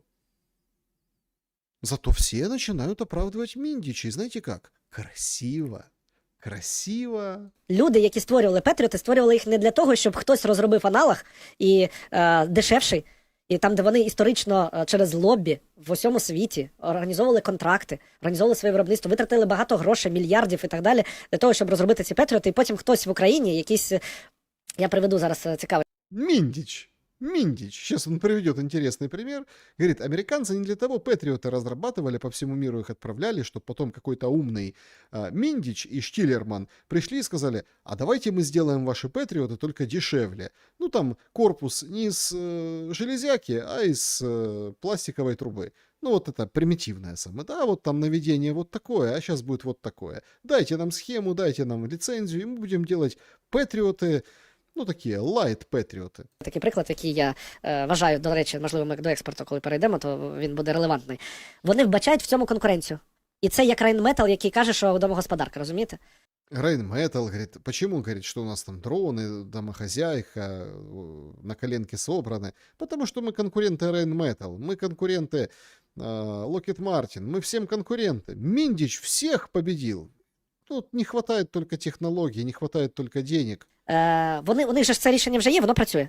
Навіщо їм альтернатива? Ви хочете, коли ви щось створюєте, щоб у вас був конкурент? Ну, з самого початку. Ви ж не хочете. Ви хочете, щоб ви продавали монопольно по всьому світу. Це нормально капіталістичний такий підхід. Це нам треба захистити себе, ми виживаємо. Тому нам треба. А нам не дають по інших політичних там питаннях. Тому ми повинні шукати іншого партнера, який зацікавлений в тому, щоб у нього були його власний. У кого є фінанси, і у кого є потреба мати власні альтернативи по подібних ракетах, які... То есть нам надо найти кого-то, кто даст денег, и которым нужны вот эти альтернативы Патриота. То есть вот так вот они рассуждают. Виконують такі самі задачі по ППО.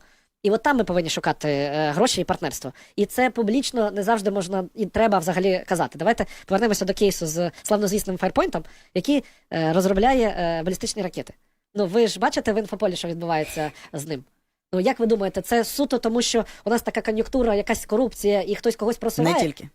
Нет, это не кто-то, это не коррупция, это не Вова с династией, это не кореша Зеленского, это потому что конкуренция.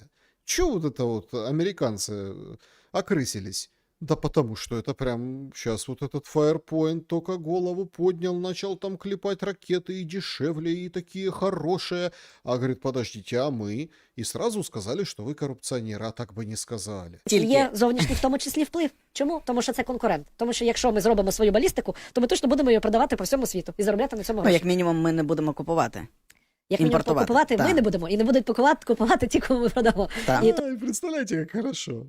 Нет коррупции, Миндич ничего не крал. Firepoint, кристальная организация, это все злые языки, это все наветы, это все поклеп. Они просто конкуренцию создают для производителей Патриота. Нет, и денег просто, ну вот нет никаких денег, никто ничего не украл. И смотрите, вот зарплату повышают. Правда, тут есть блогер военный, известный, кстати, в украинском сегменте, Микита Бак. Он говорит, так а что с зарплатами военных? Так не за что их платить. А где деньги? Так Миндича украли. Де обіцяні президентом 400 тисяч гривень піхотинцю? На це питання відповість представник оборонного комітету. Міністерство оборони і взагалі влада не знає, де взяти для цього кошти. Плани є, коштів нема поки що. На марафон кошти є. На марафон кошти є. Ну, На марафон деньги есть, конечно, а на военных нет. Мені здається цілком очевидним, що грошей немає, і що вся ця тема з армійської реформи, це була суто спроба медійно перебити підозру Єрмаку. Що, в принципі, ті два питання, які є по армійській реформі, перше, це терміни служби, які вже, в принципі, неможливо вирішити. Через те, що вся медійна політика Офісу Президента була спрямована на дискредитацію армії всі ці роки. Тому що президент вбачає саме в військових своїх майбутніх політичних опонентів. Это ж надо. Это вообще какой-то нарратив. В смысле? Это все перебивается, потому что в военных видят политических конкурентов в будущем. То есть выборы таки будут. Путин не зря о них упоминал. Тому всі його говорящі голови, Стерненко, Лачин, Чмут і так далі, займалися тим, що депопуляризували мобілізацію і перетворили мобілізацію не на процес захисту країни, а на ринок безпекових послуг, де ти за гроші можеш купити собі безпеку і не піти в армію.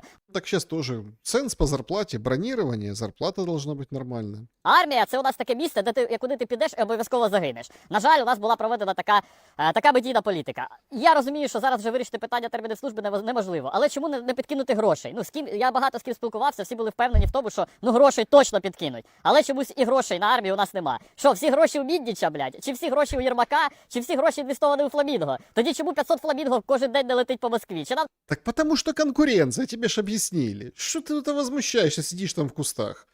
Конкуренция. Они говорят, не будут у нас покупать. Так как продайте. А говорят, не продадим. А чего? Не хватает. Так дайте мы сами произведем. Не дадим. А у нас ни денег нет, ничего. Дайте кредит, мы купим. Не будем, не дадим, самим надо. Это все какая-то конкуренция называется.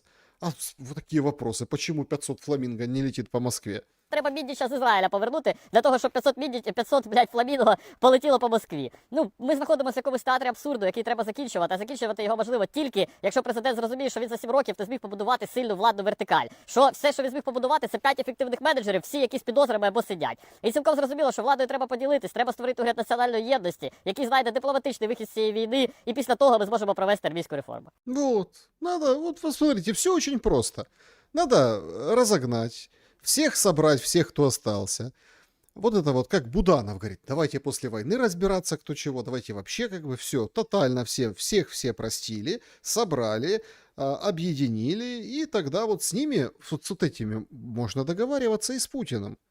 И будет легитимно, и будет все, и будет в интересах всего украинского общества, потому что это будет не вот эти слуги урода, а вот эти, как бы, слуги народа будут, так сказать, представлять народ на переговорах, и они не сдадут интересы, да и Путин будет по-другому общаться, когда это не вот этот шобло, а, собственно, как бы какой-то такой хоть те горстки, остатки политиков, там, поснимают вот эти дурные вещи, которые они там, уголовное преследование, всякие вот эти моменты, все это сделают. Сделают объединяться, и так можно и войну закончить. А потом уже там, как там договорятся, насколько договорятся, можно эффективную армию, ну, как бы понятно, что никуда не уйдет вот это вот. Гитлеровцев победили, и до сих пор там эта военная машина со своими уставами, со своими моментами, то есть понятиями. Я не имею в виду идеологию, я имею в виду именно военные вот эти все вертикали, то есть все равно как бы оно в истории останется, и там есть какая-то преемственность по формированию как бы самой армии. Так, а что с армией не так? Чего вот этот мык и табак возмущаются? Чего вообще люди возмущаются? Да странные видео каждый день появляются. І ПСО, наверное, згенерироване.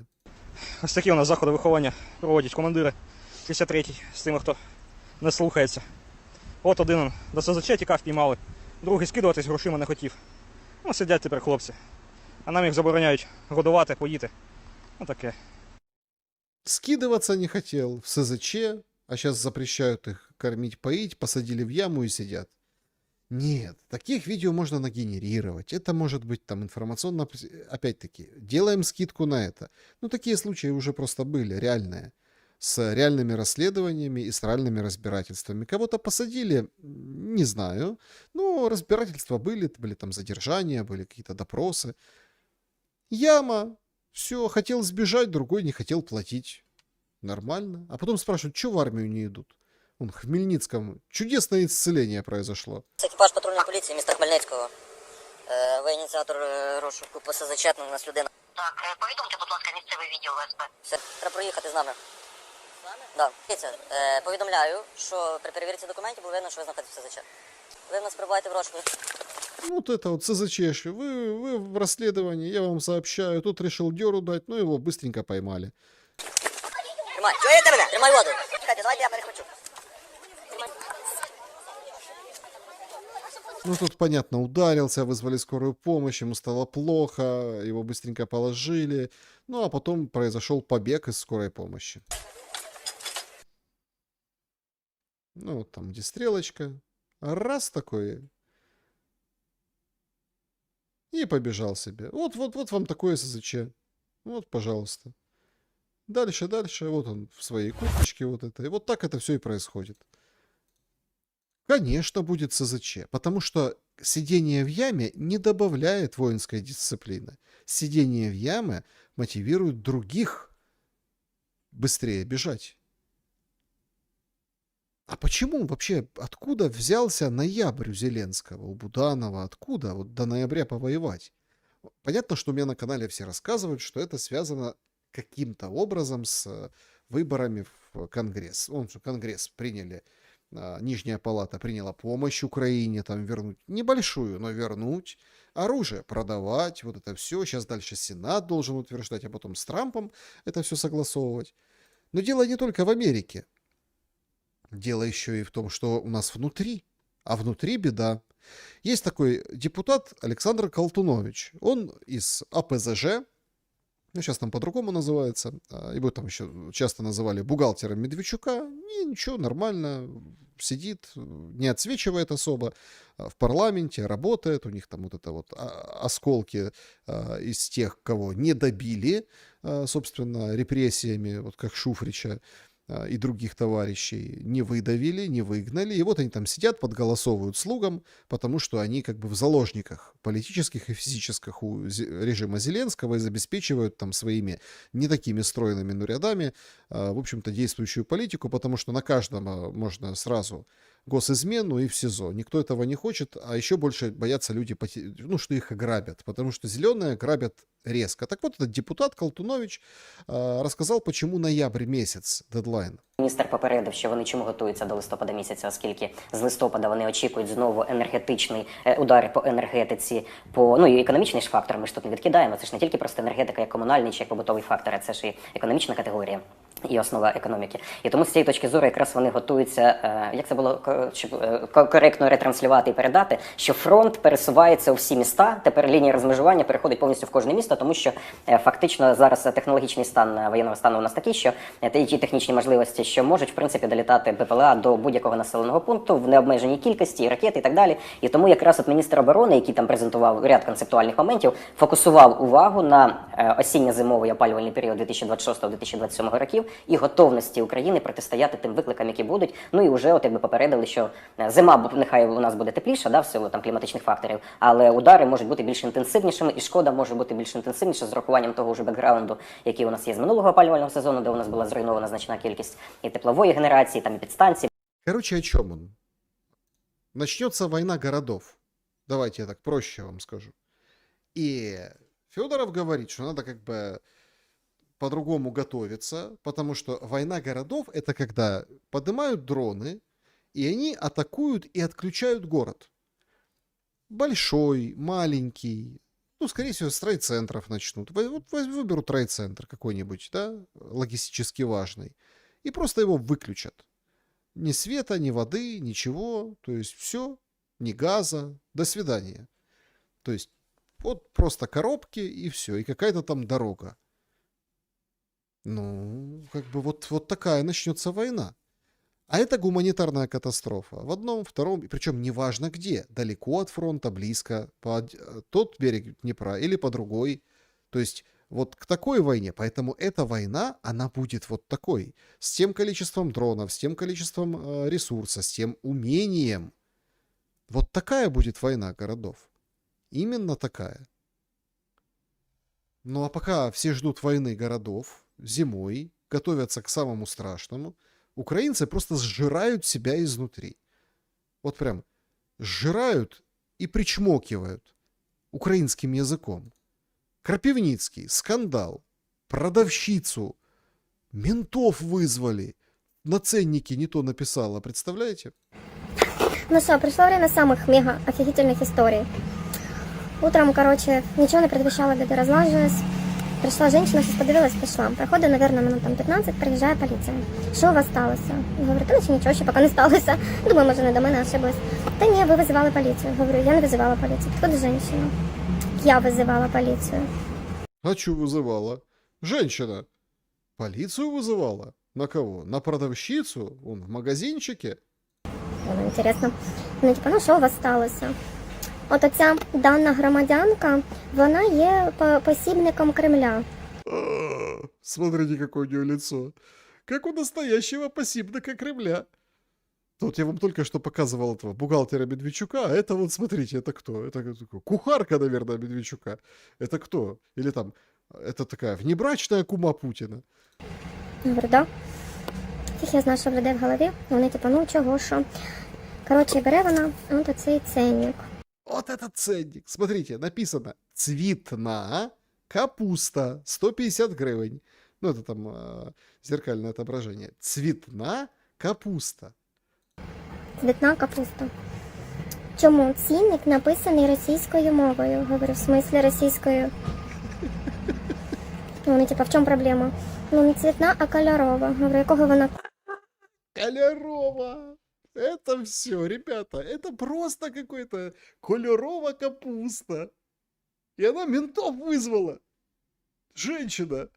Есть такая песня у Кузьмы Скрябина, «Кольорова» называется. Вот это кольорова капуста. Кольору. Я не буду з вами розбиратися. Будь ласка, прийміть ті поміри. Ті стоять на мене дивляться, я стою на них дивлюся. Я говорю, цвітна капуста від слова цвіт. Вона цвіте. Суцвіття. Понимаєте? Вона, це не від слова цвіт, це від слова суцвіття. Об'ясняю. Ті стоять, типа, всі якісь претензії, ні, вона стоїть, ну, то есть, да, ну, как бы, ти поняла, що ти тупанула? Ну, скажи там, ну, вибачте. Ні, то що, ви нічого не зробите? Вони кажуть, а що нам їй зробити? Понятно, поліція у нас вся куплена. Куплена. Вот это она купила в полиции. Купила, мусоров купила. Она, цветная капуста, продавец. Продавец в магазине в Крапивницком купила ментов. И они ее не трогают. Заносят, наверное. Кольорову капусту не хочет продавать. Блін, люди, хіба ви, от, наскільки нема що робити? Йолки-палки, це ж наскільки треба бути, я не знаю, якоюсь, це навіть не те, що кончене, це наскільки треба бути таким оце зле, таке якесь воно недовольне життю, я не знаю. Цирк на дроті, коротше. Цирк. Цирк, а главное, бежать и стучать. Стуки-стуки! Слово из 3 букв вам в руки. Стучать, полиция, все. Почему? У нее капуста не кольорова. Они с этим языком просто, ну, просто с ума сходят. Соцсети. Значит, пишет девушка, Киса ПМ, да, в Тредсе. Для некоторых профессиональных патриотов мысль о том, что война закончится, страшнее, чем сама война, пишет на украинском. Потому что тогда придется искать настоящую работу. То есть профессиональному патриоту после войны придется работу профессиональную искать. Приходит какой-то чучело в комментарии. А что это я только что прочел? Что интересно, все остальные публикации у этого существа, то есть оно приходит и говорит, у этого существа на языке врага, киса на нее. Но она ему ответила, что очень показательно, что вы приняли это на свой счет, как профессиональный патриот, а он, правда, это профессиональный патриот. Это прям швондеревщина пошла. Не, ну, то есть это просто шарики за ролики. И вроде есть же там умные люди. Вот Анистрат этот, который банкир бегущий, сына потерял, воевал, он реально воевал, медийный, там, известный, там, у него блог про, в общем-то, бегающий банкир, там, экономист, умный вроде человек был до войны, уважаемый. Но он берет и говорит, ой, я трансформировался. Найбільший зараз у мене конфлікт – це з вихователями, які мені допомагають в вихованні дітей. Самый большой конфликт с воспитателями, которые помогают ему воспитывать детей. Интересный поворот. Які російськомовні природні. Они по натуре, по природе русскоязычные. И у него с ними конфликт. Один вихователь – це викладач баскетболу у Андрія. Другий вихователь – це викладач тенісу у Андрія. То есть у него Андрей, он занимается и баскетболом, и теннисом. А у него тренер, ну, он вообще выхователь, воспитатель. Тренер это. Короче, тренер по баскетболу и тренер по теннису, они, ну, как это, с русскоязычной челюстью. Русскоязычные. І у нього конфлікт по этому поводу. Як я до цього ставлю? Я погано для цього ставлюсь. Ну, я завжди кажу, от, коли закінчиться війна, коли ви перестанете розмовляти російською мовою. Та не може бути. Ну я кажу, серйозно, це чесно. От як тільки ви перепините говорити, от думати російську мову, війна відразу закінчиться. Поняли? Перестань думать по-русски, и война закончится. Слушайте, ну правда, умный же был мужик. Умный же раньше. Сейчас что с ним произошло? Сейчас такое ощущение, что профессор Преображенский пересадил в его тело собачье сердце. Вони думають, що я божевільний. А як довести свою правоту? Тому що впевнено зараз прилетить, скажуть, що там в нього ж теж ютуб-канал називався «Бігущий банкір», та скільки він спілкувався російською мовою. Що вам допомогло усвідомити, що українська вона таки має значення? Це була помилка. Это была ошибка, говорит.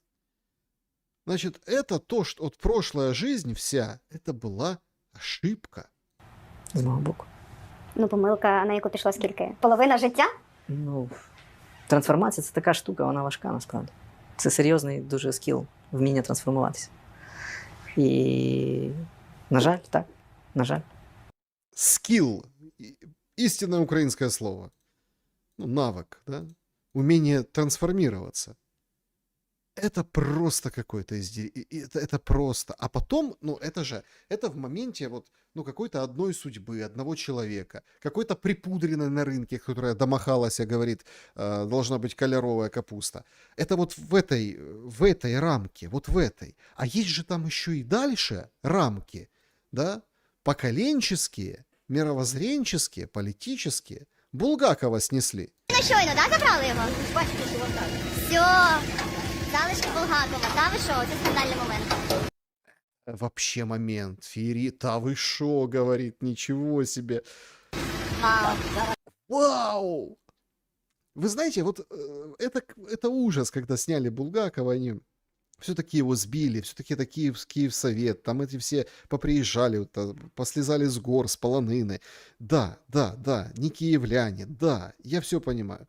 Но меня больше всего, вот напишите в комментариях, разделяете вы вот возмущение? Понятно, что там Булгаков это в принципе был, и памятник этот был долго не жилец после всего того, что там сбивали эти доски, и как его запрещали, все понятно. Но меня вот больше всего бесит вот это вау. Она говорит «Вау!». Она удивлена и восторжена. «Вау!» говорит. Вот что осталось от Булгакова. Історичний момент. Історичний момент. Я на Андріївський узвіз потрапила раз ніколи. І що ми бачимо? Був? Нема. Так? Был и нет. Что мы видим?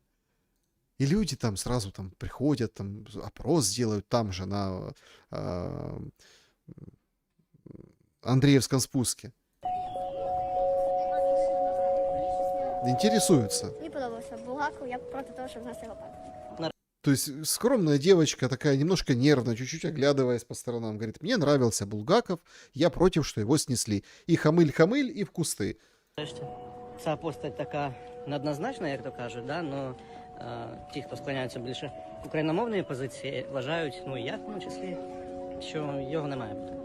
Підтримую знесення, так. За його проросійську позицію. Ми його читали.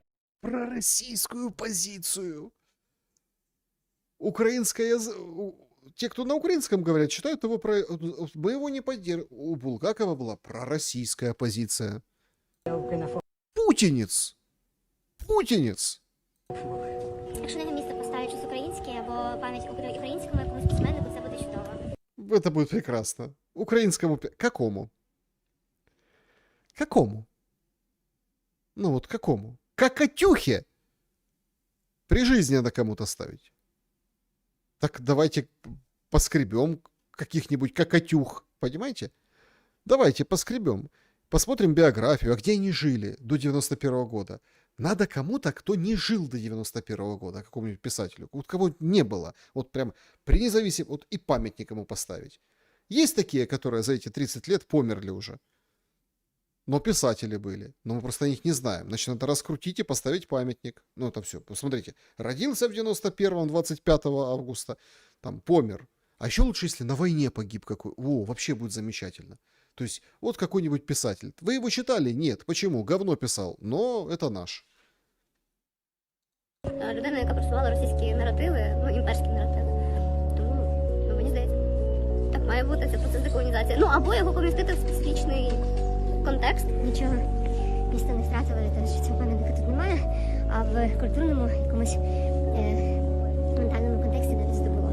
Тому моя нейтральна позиція це лише, напевно, якесь, не знаю. Моя хата с краю, нейтральная позиция, не знаю, не могу понять. Но это не мое, это не туда. Запыхано. Что запыхано, там спуск, там кто сверху, кто поднимается, то есть понятное дело. Тут как бы нейтральная позиция, ах, отстаньте. Полегше мені тут стало вільніше дихати. Так, ну якщо це представники культури російської, то вона не потрібна просто. Российская культура. Российская культура. Ну, абсолютно. Рішення про знесення пам'ятника Михайлу Булгакову поруч із музеєм з одноіменною назвою у Києві Київрада прийняла півроку тому, у грудні 2025 року. Тоді частина українців таке рішення не підтримали, оскільки вважали, що це є культурна втрата для України. Інша частина, навпаки, підтримала це рішення, оскільки вважає, що Михайло Булгаков був українофобом і підтримував риторику Російської імперії. Нині пам'ятник із вулиць Києва таки прибрали. Він простояв тут 18,5 років. 18,5 лет простоял и убрали. Вот полгода назад не решились, когда проголосовали, не решились, потому что кто-то поднимали вот эту волну, говорят, вы что, какой Булгаков, его там завалили, закидали, чтобы его не видно было, а сейчас вот решились. Мы быстрее начинаем терять. Быстрее начинаем, вот с каждые полгода вожжи все туже. И всем уже плевать, и смотрите, все говорят, да пускай он вообще это... Путинский шпион Булгаков. Понимаете? И вот с каждые полгода еще хуже, хуже и хуже. Вот эта яркая вспышка политическая, которая сегодня была с письмом, ответом Путина и так далее, это тоже оно. Это тоже эта вспышка яркая, которая опять нам продлевает через полгода. А что с нами будет через полгода? Мы станем сектой швондеров. Привіт, незламні. Сектанти Швондера і Шарікова знесли потужно, мощно пам'ятник Булгакова в Києві. Ну що тут скажуть? Ну що тут можна сказати? Коли весь світ знає цього письменника, коли весь світ знає «Мастер і Маргариту», наші большевики отважні, які працюють по лекалам Радянського Союзу, блядь, оці Швондерівщина, питається навіть унічтожити пам'ять про нього. Ну, господі, большевики і пролетаріат, от і все. Яким правлять горлодранці, які вчора, опять же повторюся, тюльки не наїдалися, а сьогодні дорвалися до корита, блядь, і питаються указувати всьому народу, як треба правильно жити. Ну, слухайте, і це переживем, і цих переживем, і... Ну, вот вы понимаете, вот вопрос. Если бы не было войны, да. Вот да. А так война переживут не все. В этом-то вопрос. И то, что разрушение это идет не с войной, не с войной связано. Это, ну вот нам демонстрируют, там есть такой Покровский, по-моему, фамилия, тоже сейчас активный блогер, там бизнесмен. Одесса, Затока. В 90-х, когда мы еще с Коломойским бизнес начинали, а даже еще до 90-х, когда вот этот вот метеор еще працював, помните, хто помнить, поставте плюсик.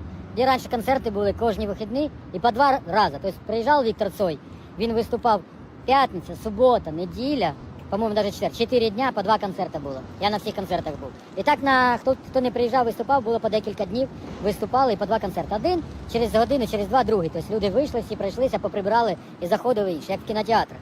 Ось така тема і була раніше. Зараз один концерт раз в 3 місяці, ну таке. І до війни. Ну, до войны он вспоминает. Сейчас вообще там ничего нет. Сейчас он заходит внутрь, а там все. Все, закончилась былая слава. Странне життя починається, да? Тобто, дивися, нам в Совєтському Союзі досталося нашому поколенню от таке, ну, класне було приміщення. Тобто, класні концерти тут виходили, просто супер. Ми передаємо своїм дітям от такі, блядь, трущоби.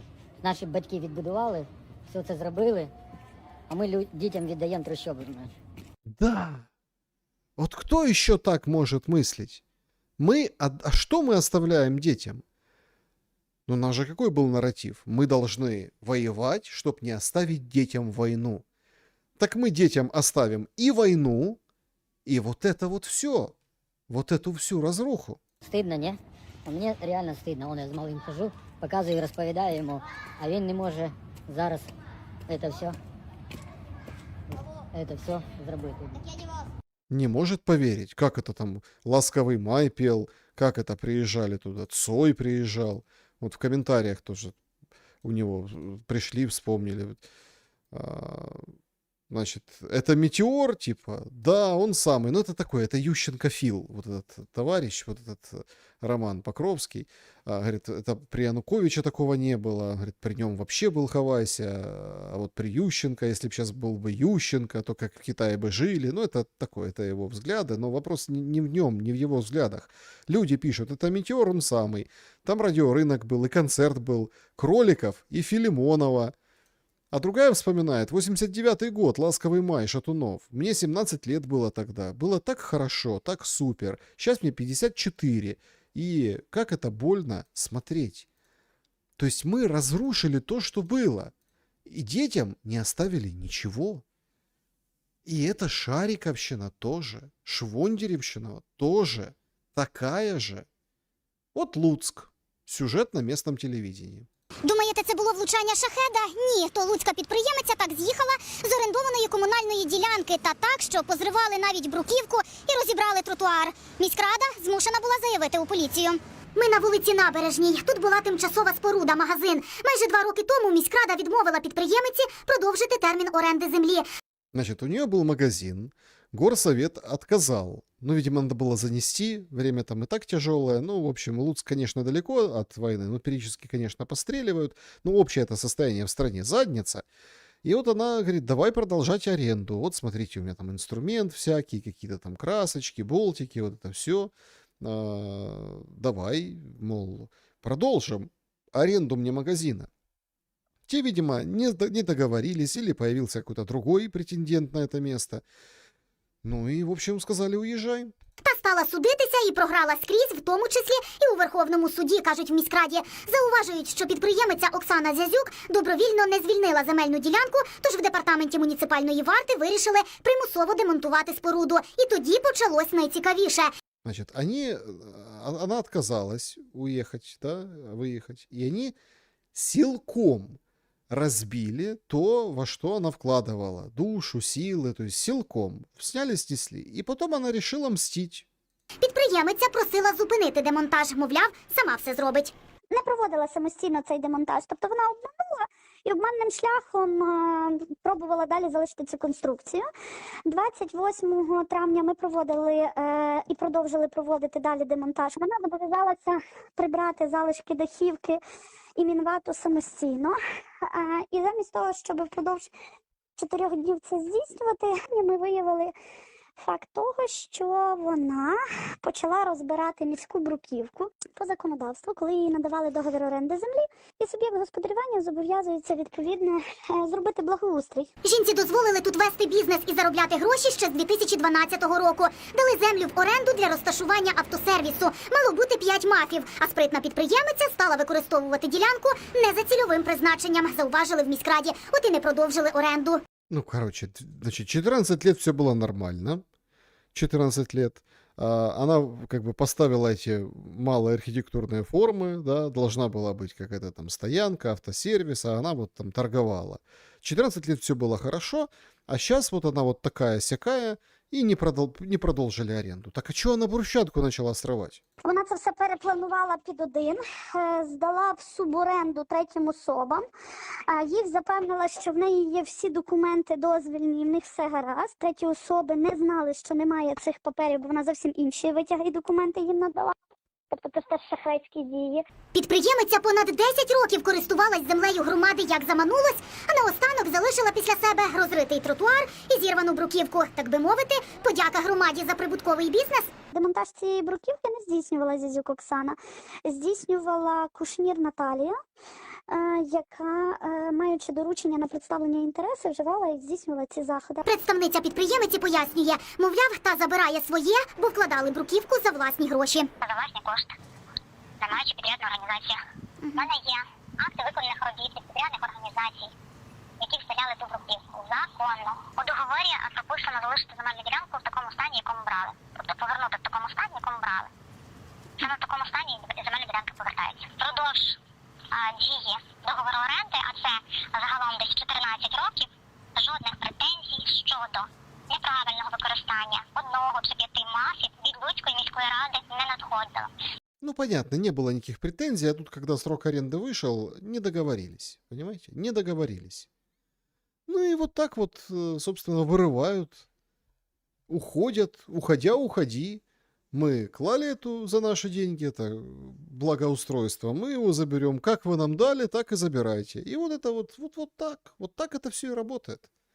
Швондеревщина, понимаете? Шариковые швондеры дорвались к власти. Копеечку просто надо было занести, по всей видимости, вот и все.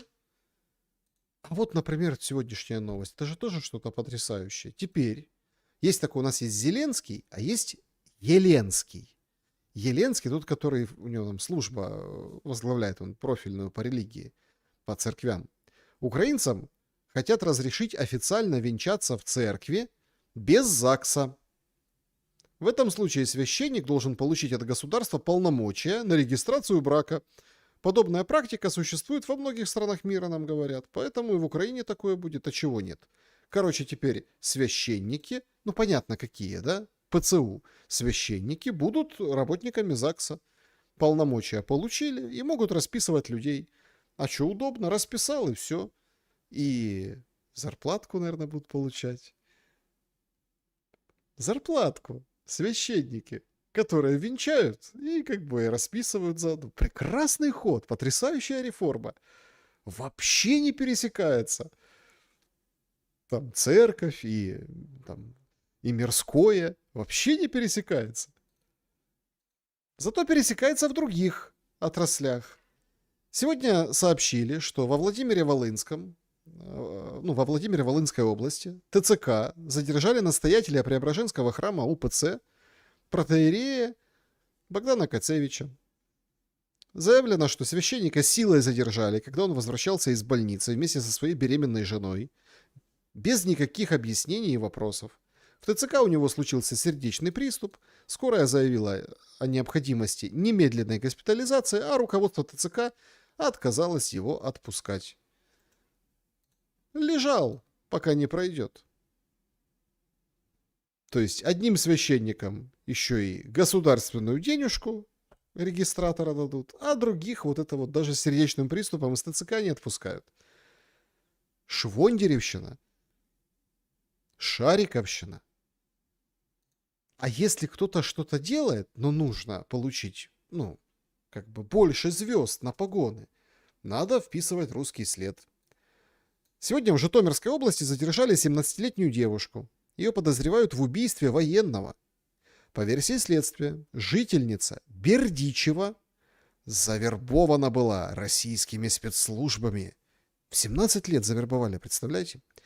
Значит, ей отправили по почве метадон, организовали встречу с 27-летним военным в Житомире и дали указание подсыпать ему в алкоголь-наркотик. Представляете, какие страсти делаются? Военного нашли, вычислили. Какие агенты! Может, клофелинщица обычная? Но за обычную клофелинщицу не дадут звездочку, а за агента, которого завербовали, скрины там можно нарисовать, какие переписочки, какие хочешь. Вот, пожалуйста. 17 лет девочки. Подсыпала, показали, что вот подсыпала. Сами СБУшники очень часто, так сказать, звонят, представляются ФСБшниками, платят деньги. Или, допустим, сами СБУшники, а потом оказываются ФСБшниками. Сегодня, кстати, по этому поводу очень интересный эпизод так раскручивался. Может быть, завтра обсудим с Воскресенским. Помощница Тихановской попала в интересную историю. Стоило, вот, понимаете, вот тоже стоило поручкаться с Зеленским, начинается какая-то возня. Значит, заявили, что аналитик офиса Тихановской Алина Харисова работала на КГБ Беларуси, Лукашенко. При этом думала, что она, оказывается, на СБУ работает. Значит, бывший редактор оппозиционного паблика Нехта Протасевич, который стал сначала сварщиком, а потом от сварщика его повысили ведущего государственного телевидения, сказал, что Харисова согласилась за деньги сливать данные о своих коллегах СБУ, а на самом деле ее вело КГБ. После выхода его сюжета Харисова подтвердила, что согласилась работать, но она думала, что это СБУ, с СБУ можно. отношения надо было улучшить между Киевом и белорусской оппозицией. Говорила, что ничего не слила, ни одного факта, вообще отказалась отвечать на провокационные вопросы, говорит, что в большинстве моментов играла дурочку, игнорировала сообщения по несколько суток, потому что поняла, что ситуация странная, и Харисова, говорит, остановила свою деятельность в оппозиции, предложила пройти проверку, там полиграф и все дела. Вот такой пост накатала. Убеждений, говорит, я вышла на связь с СБУшниками, они оказались КГБшниками. Приостанавливаю сотрудничество с любыми организациями, я понимаю. Это ж так по-европейски, типа, если какой-то скандал, я лучше уволюсь. Почему нет? Увольняемся. А вот Протасевич рассказывает. Борьба с режимом – это звучит гордо.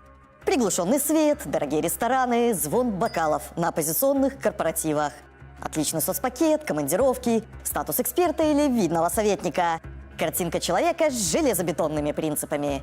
Но ровно до тех пор, пока на стол не ложится конверт с гонораром от чужой спецслужбы. Именно эти люди заседают за закрытыми дверями, куда не пускают случайных зевак. Они знают кулуарные расклады, кто против кого дружит, какие схемы чертятся и какими маршрутами текут гранты. Мне так нравится, как они протягивают эти окончания, вот это гранты, вот это вот все. Вау, Протасевич, мы посмотрели на тебя под другим светом. А у Собчак так хорошо расхаживал с маской сварщика. Они знают все. И в какой-то момент понимают, что этот эксклюзив можно отлично конвертировать. Вопрос лишь в том, кому выгодно продать убеждение в изгнании. В нашем случае покупатель пришел сам. Выход на объект обеспечили нужные посредники. Это была украинская разведка. Серьезные люди, строгая конфиденциальность. Запрос предельно конкретный. Сливать внутреннюю кухню белорусской оппозиции. Кулуарные решения, грызня в руководстве, теневые финансовые потоки. Улучшать отношения между Киевом и Белоруссией демократической. Переписки из закрытых чатов. Все то, к чему советник имеет доступ по долгу службы. Никаких закладок и шпионских камней. Просто сиди, слушай и передавай кураторам. Тук-тук-тук. Стукачок. Взамен криптовалюта.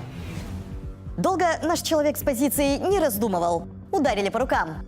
Классическая вербовка прошла успешно. Сьогодні, 9 жовтня 25-го року, я, Харисова Аріна Олександровна, даю добровільну згоду на співпрацю з СБУ України. Для шифрування моїх даних обираю псевдонім Алекса. Алекса! Ёкарный, Алекса, слушайте. Ой-ой-ой-ой-ой-ой. А это ж надо обязательно там или написать бумажку, или на видео записать. Это ж ты должен... Это ж ты ж агент становишься, агент. Ты ж... Она потом говорит, я дурочку включала, но это что, подтверждение есть. Это должен быть ты. То есть конкретно ее развели. Вся ее идейность закончилась в октябре. Днем девушка искренне улыбалась соратникам на закрытых совещаниях, а по вечерам паковала для кураторов тайны беглой оппозиции. Диктофонные записи, сливы из секретных чатов и внутренние документы. Никаких угрызений совести. Просто мелкая подработка. Вся суть ее блестящей карьеры – громко кричать о свободе на камеру, чтобы потом продать своих же за кадром. Кто бы говорил, Протасевич? Ой, про своих же за кадром, нехту и все остальное. Ну, этот самолет с ним садили, помните? И потом санкции начали вводить против Беларуси. Украина побежала тоже впереди паровоза. Зеленский, имеется в виду, спотыкался. Интересный комментарий этого днища опубликовал Елисевич. Говорит, вы сейчас упадете от этой истории. Аналитик Тихановская Алина Харисова писала ей стратегии, между прочим. Получила звонок, ей представились СБУ и попросили сливать инфу. Проще говоря, завербовали. Год она сливала инфу, а потом оказалось, что это было КГБ Беларуси. Какая оппозиция, такие и аналитики. И какие же их умственные способности. О преданности вообще молчу. Вот и все. Открываются глаза на всякого рода оппозицию. До свидания. Понауехавшие. Ну, насчет понауехавших украинцев я вам показывал польский материал, да, о том, как украинцы... Сома, там мне писали в комментариях, озеро неправильно называется еще. Смотрите, есть это озеро в Венгрии с этим названием, но с другим названием озера в Варшаве, его тоже так называют. Ну как, в народе. Поэтому вот это вот и все они так и говорят, вот эти блогеры на это озеро. Это Варшавское озеро, вот 57 лет украинца. Депортировали из-за того, что Сом, он плохо себя чувствовал. Во-первых, нерест был. Во-вторых, он его бил головой об асфальт. Во-вторых, вот это вот все. Ну, в общем, все. Домой, 57 лет, еще родине послужишь. Выперли. Вообще Украина только рада. Сегодня Deutsche Welle заявила, что Украина просит не предоставлять защиту мужчинам от 23 до 60 лет. Значит, государства ЕС поддерживают продолжение, собственно, защиты временной для украинцев до 28 года, но могут ограничить эту защиту для мужчин мобилизационного возраста. Об этом просит украинская власть. Просит. Говорит, вы предоставляете, а вот те, которые там призывного, не предоставляйте. Ну а что, они у вас незаконно находятся? Давайте их домой, к нам, а мы тут уже их соберем, воина, и вперед. Как украинцы внутри страны думают об этой просьбе? Немає в мене. Бачите, я в Україні. Я думаю, що всі повинні бути в однакових умовах. Конечно, все должны быть в одинаковых условиях. Смотрите, вот женщина уже и пожила, и уже все, говорит, все, как в СССР, все одинаковые должны быть. У всех все должно быть одинаковое. Розуміли, що я сказала. Я вважаю, що це порушення конституційних прав, і кожна людина молода вирішує сама, як їй поступати. Я не знаю, в мене немає думки, я про це не думаю насправді. Я думаю, як дякувати ЗСУ, що захищають нас наразі. Я об этом не... Я думаю, как спасибо сказать ВСУ, они же нас защищают. А об этом я не думаю, извините. Вы понимаете, что у людей в головах? А що стосується тих чоловіків, які заховалися в Європі, це хай буде їхній вибір. Мені здається, що це не дуже. Ну, якщо Не дуже, не дюже, не совсем. людина вже там працює, вона там платить налог, чого її виганяють. Якщо це требує сама Україна, то, якщо їх потребують, зловлять, відправлять, то, вже як є. Ну, вот если потребуют, их поймают, отправят, уже тогда как есть. Ну, что я могу поделать? А вообще, конечно, не очень. Похабненько как-то. Правильно? Підтримуєте таке рішення? Так. Я думаю, це позиція Євросоюзу, і вони мають право на те, що вони кажуть. Тому що якщо подивитися на ситуацію, коли вони масово приймали наших біженців, то насамперед цей захист поширювався на жінок та дітей. Представляете? Женщин и детей, да. Мужиков нет. Мужик, у него руки, ноги, голова и осколки влетают в его тело по-другому, отскакивают. А мужика ему не так, как ребенка. Конечно, его как бы разрывает во время обстрела. На старих, на незахищені верстви населення. І треба розуміти, що, на превеликий жаль, деякі з громадян України скористалися цією можливістю по-своєму. Воспользовались возможностью, представляете? Воспользовались возможностью, к сожалению. Якщо це їхнє бачення видавати людей працездатного віку в країні, яка воює, то для них, я їх не розумію з точки зору цього рішення. Якщо це підтримка України на запит нашої держави щодо того, щоб повертати чоловіків призовного віку, то це партнерство. Это вы понимаете, что если они сами хотят выдворять украинцев в Украину назад, я их не понимаю, осуждаю, не-не-не. А если мы хотим забрать, то это партнерство. Помните, это МММ? Я не халявщик, я партнер. Двояко? Так, з одного боку шкода, з іншого боку треба і комусь захищати. Надо кому-то защищать, конечно. С одной стороны жалко, с другой стороны надо кому-то защищать. Вот демографа Либанову спросили. Вообще, вы понимаете, все нацелены, что надо мягко украинцев возвращать домой. Возвращать домой. Свириденко сегодня, кстати, сообщил о том, что программу целую запустили. Помните, я вам крымчанку показывал в шуме, которая там уехала, 18-летнюю. Короче, Украина запускает программу по возвращению молодежи с оккупированных территорий. Значит, те, кто родился после 24 августа 1991 года на временно неподконтрольных территориях, могут получить удостоверение, чтобы вернуться в Украину, даже если у них нет вообще о них ничего в госреестрах. Документ можно оформить бесплатно через украинские дипломатические учреждения за границей, в общем, онлайн, там они помогают, возвращаем всех назад. Но это как бы ладно. То есть люди, которые, ну, да, Украина, вот, пытается вытащить там молодежь, и, ну, не, после 91 года, то есть точно рожденных в Украине пытается вытащить. Допустим, может какой-то патриотизм в этом и есть, может это чем-то мотивировано, предположим. Может люди, правда, кто-то хочет в Украину. Он как эта крымчанка, которую я в прошлом шуме показывал. Она, говорит, прям хотела в Украину. Она им, тошно ей было среди этих родителей, сепаратистов и всяких там коллаборантов жить. Но, а из Европы как? Демограф Либанова говорит, ни один украинский политик не возьмет на себя ответственность, чтобы вернуть украинцев назад в Україну, а не дай Бог з ними що случиться во время війни. Я не знаю, хто сьогодні з політиків може взяти на себе відповідальність, говорити про те, що повертайтеся до України. Це мами з дітками. І якщо, не дай Боже, ця мама чи ця дитинка тут зазнає поранення, я вже не кажу про загибель, ну це ж на совісті треба буде мати. Тому хай вони там вже до кінця війни і будуть. А взагалі я бачу, якщо говорити про міграцію, 3 загрози. Загроза перша – ми зможемо повернути надто невелику частину наших мигрантов. То есть 3 угрозы по поводу миграции. Первое. Очень чуть-чуть Украина сможет вернуть выехавших иммигрантов. Я весь час говорю, що більше триває війна, то менше людей буде повертатися.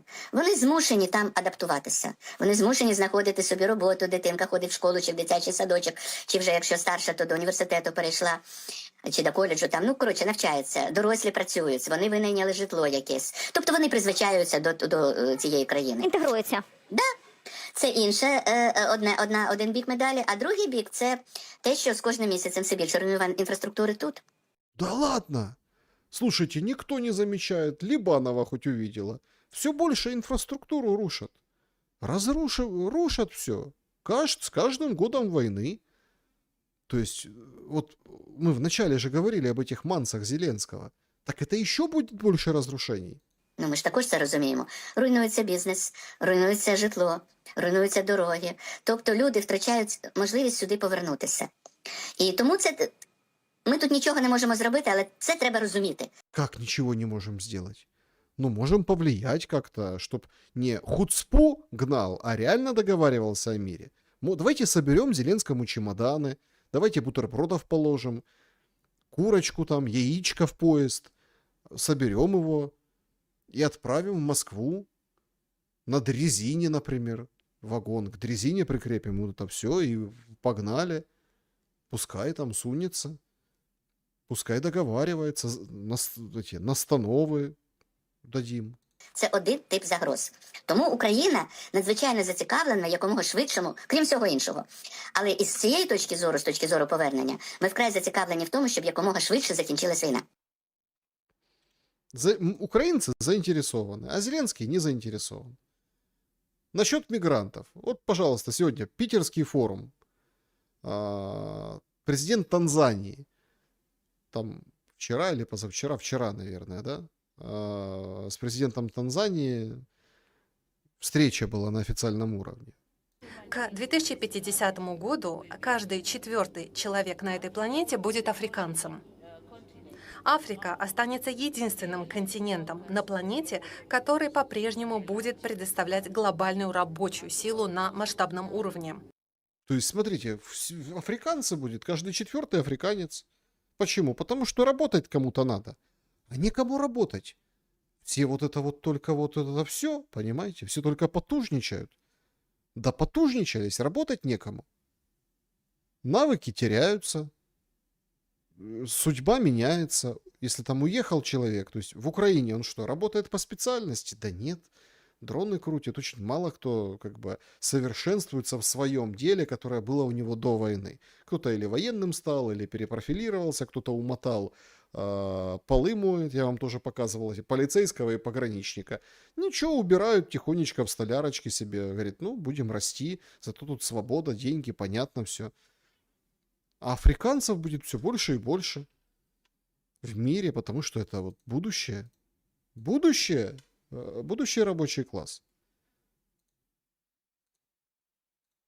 А вот в Албании который день, я, кстати, хотел на прошлом шуме вам показать, ну, а так там продолжается все. 4 дня подряд продолжаются протесты против строительства курортного проекта семьи Трампа. Значит, активисты утверждают, что проект угрожает охраняемым природным территориям на южном побережье страны. Это новый прибрежный туристический комплекс. Стоит он 1 миллиард 200 миллионов долларов. Реализуется зятем Кушнером, зятем Трампа, и супругой Иванкой Трамп. Иванка и Кушнер.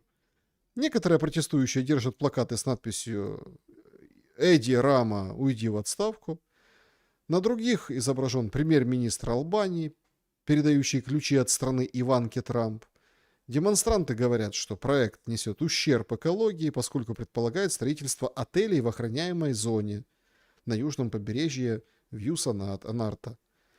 Согласно плану, застройщики также намерены превратить остров Сазан, бывший секретный объект, в элитный туристический курорт. Протесты, как сообщает Associated France Press, усилились после сообщения о нападении охранников на мужчину возле охраняемой территории, а также после публикации кадров с подготовительными строительными работами и использованием бульдозеров на пляже. Участники протестов требуют отмены закона о стратегических инвесторах, которые ускорили отдельные проекты. Ну и, конечно, пересмотр изменений в законодательстве об охраняемых территориях, которые позволяют строительство гостиниц в природоохранных зонах. То есть, понимаете, против Кушнера и Иванки выходят протестовать. Против пляжей выходят протестовать, а украинцы не протестуют. Трамп пока, правда, занят другим. Вот американская, скажем так, версия журнала The Week уже готовится к разного рода событиям. Обложка, в общем-то, звучит как американский Колизей, да, как Трамп украл 250-й день рождения нации. У него же там юбилей 250 лет, и он там собирается рестлинг проводить в честь 250-летия Америки. Вот такая вот обложка.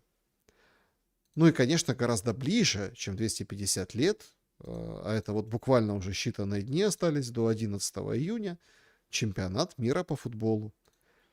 Тоже у Трампа. Причем интересно, что он станет каким-то супер-пупер дорогим. Bloomberg публикует материал, что турнир, который будет в США, Канаде и Мексике, уже называют самым дорогостоящим в истории мундиалей. Стоимость билетов взлетела до 6-значных сумм. Благодаря впервые введенной FIFA системе динамического ценообразования, получается, чем выше спрос, тем больше стоит билет. Только на первом этапе продаж было продано более 500 миллионов заявок на билеты. Тут же и перекупы, тут же и просто люди, и фаны, и все остальные. И если ажиотаж больше, то цена растет. Ну, типа такая аукционная модель. Но расходы не только на билеты, болельщики должны раскошелиться. В Нью-Йорке проезд до стадиона MetLife на финал чемпионата мира будет стоить $98. Представьте. Всего, а раньше, сейчас надо там заплатить $13, чтобы доехать. Повышенные тарифы на транспорт, парковку и другие услуги все больше вызывают вопросы у фанатов. Не меньше проблем у городов-хозяев, несмотря на выделенные правительством США гранты, 625 миллионов долларов. Эксперты считают, что эти средства недостаточно выделены. И вообще их не хватит, чтобы покрыть расходы, безопасность, инфраструктуру. При этом основная прибыль от турнира останется FIFA, которая рассчитывает заработать 13 миллиардов долларов. Это, я напомню, самый большой чемпионат с самым большим количеством стран-участниц. Экономисты предупреждают, что надежды на то, что туристические потоки полностью компенсируют затраты городов, зачастую вообще не оправдываются, никогда не оправдывались. В результате часть расходов может лечь просто на плечи местных налогоплательщиков. Вот и вам и мундиаль. Ну и еще одной хозяйки, еще одной страны-хозяйки случился казус на пресс-конференции. Клаудия Шейнбаум, президент Мексики, вышла, красиво хотела, там, с журналистом, с мячом, вот как хозяйка чемпионата мира. Бросила журналистке, а та и, в общем-то, навернулась.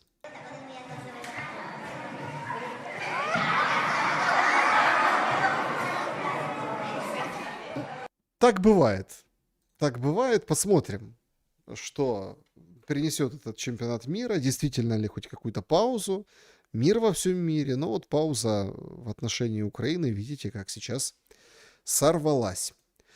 Так, друзья, ну что, значит, что, собственно... Ну, понятно. Значит, что мы имеем? Мы имеем ответные удары российские по Херсонской области, тоже удары по технике, грузовозы, ну, такие тягачи, также поражают, ну, вот уже, ну, в общем, гражданские машины, авторемонтные, дорожные машины. В Черном море атаковано и потоплено турецкое рыболовецкое судно, сообщили МВД Турции. 1 человек погиб, 4 ранены. Судно Дуру-67 атаковали в международных водах. Значит, получили оно серьезное повреждение, оно затонуло. Также, несмотря на перемирие в районе Запорожской АЭС, после обстрелов ее обесточили. Вот такая новость еще есть. Ну и в некоторых районах Сум исчезли электроводоснабжение. Поэтому, в общем, как бы ситуация только накаляется.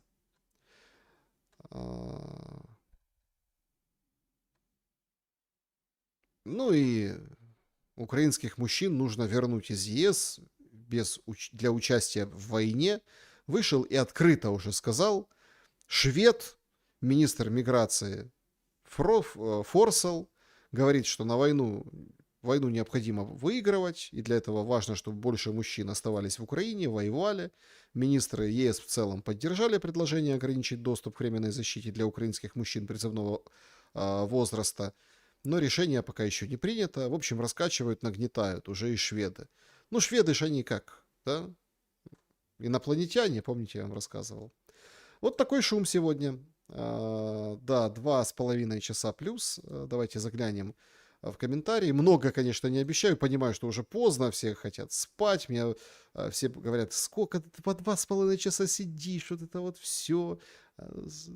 Ну, давайте немножко уделим внимание. Сообщество YouTube. Так, Антонина, ежедневно находитесь в огромном потоке информационном. Поделитесь, пожалуйста, личными правилами инфогигиены. Распознаете пропаганду, не защищайтесь от влияния. И второй прикладной вопрос. Как справляетесь с эмоциональным выгоранием или злостью, когда бомбит, сталкиваясь с тяжелыми абсурдными новостями? Смотрите, по поводу пропаганды. Ну, это, смотрите, тяжело. Вот я не буду там выделываться, там эти все рекомендации, все вот друг по другу. Тяжело распознать фейк. Иногда попадаешь на фейки, и сколько бы там ты лет не был бы в информационной журналистике или вообще в принципе в журналистике, все равно попадешься. Все попадаются на эти фейки. Все маститые, перемаститые. Иногда глаз замыливается, действительно. Поэтому как бы тут советы очень понятные. Нужно проверять. Иногда там что-то проверяешь, иногда не проверяешь. Иногда это все настолько замаскировано. И этого не надо страшиться. Мы живем в такое время.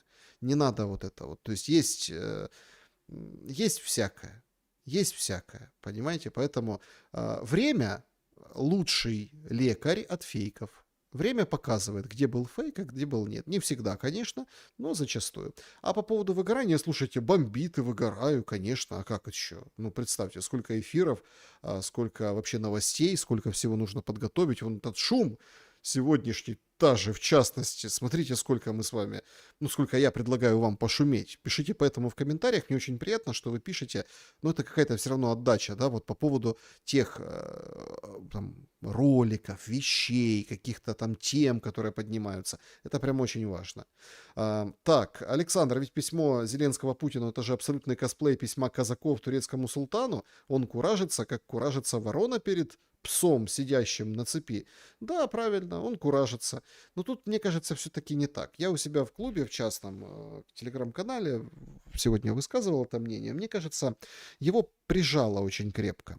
С одной стороны, Трамп. Ситуация с коррупционными скандалами и пленками никуда не делась. У меня был сегодня разговор такой интересный с бывшим работником спецслужб украинских, хорошим человеком, и он мне немножко рассказал, как это дела делаются.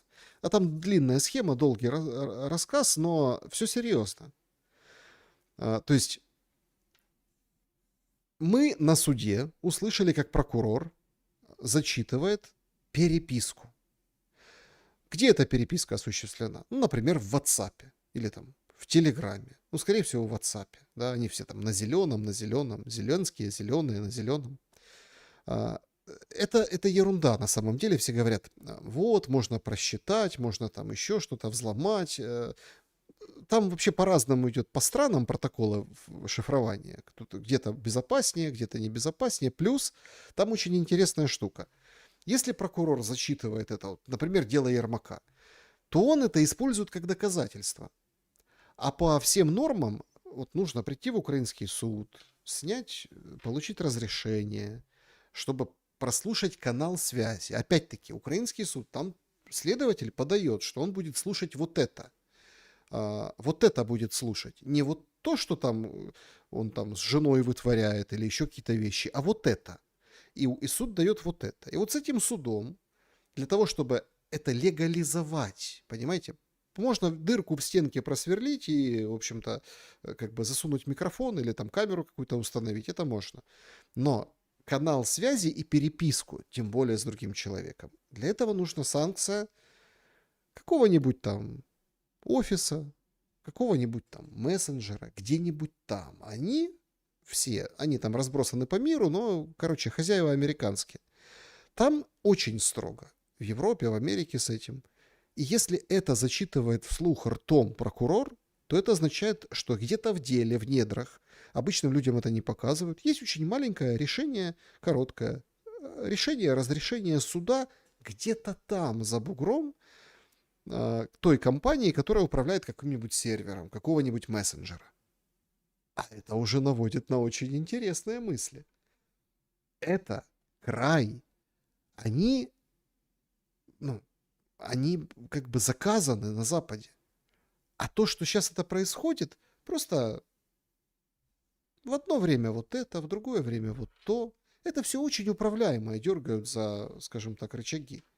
И поэтому бомбит у Зеленского. Поэтому, с одной стороны, Зеленского бомбит внутри от того, что его очень серьезно давят на мир. Его реально прогибают так сильно, что вот мы видим такие письма. А второе, судя по всему, что после китка, когда, это же Путин рассказал не просто так, отправили гонца, бизнесмена крупного, тот вроде как договариваются, тут говорит, вот сейчас они мне звонят. И это после Старобельска. Все оборвалось. Там же он сказал это все одной фразой. Говорит, больше мы с этим человеком, с бизнесменом не разговаривали. Все.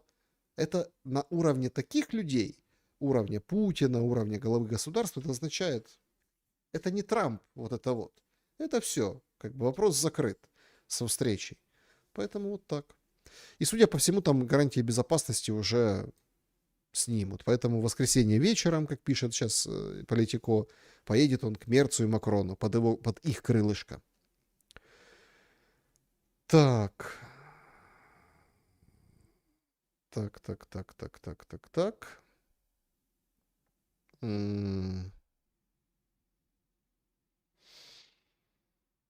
Был ли ответ пианисту от Трампа? Может быть, кстати, и был. Поэтому вот это весь кардибалеты, вот это вот он танцует. Привет от Артема. Как относитесь к тому, чтобы пригласить Дмитрия Гордона в эфир? Он часто ходит на интервью, хотелось бы адекватных вопросов, без провокации, как вы умеете.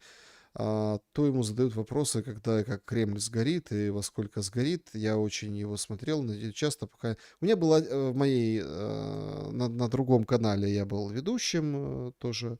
Один раз я с ним во время войны, кстати, встретился в эфире, как он гость, я ведущий. И он был скучен. Ну вот, когда без вот этого вот всего, скучно.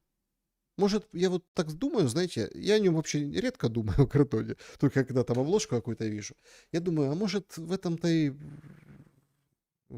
и соль, что надо какую-нибудь дичь, хрень, ахинею, вот это вот все, и тогда ты становишься интересен. Или вот как там есть там целая плеяда этих там Невзоровы какие-то, вот эти все там, ну, товарищи. Может, ты, вот когда ты начинаешь нормально говорить, по-нормальному с людьми, тебя не воспринимают. Ну, вот по-человечески. объективно, взвешенно, с позициями. И а не лепить, как не занимать сторону, не давить вот это, а аргументировать, ну, аргументы другого порядка, без менторства, без всяких там вот этих... Я не о Гордоне сейчас, я просто говорю об этих людях. Ну, ты становишься скучным, у тебя не хватает.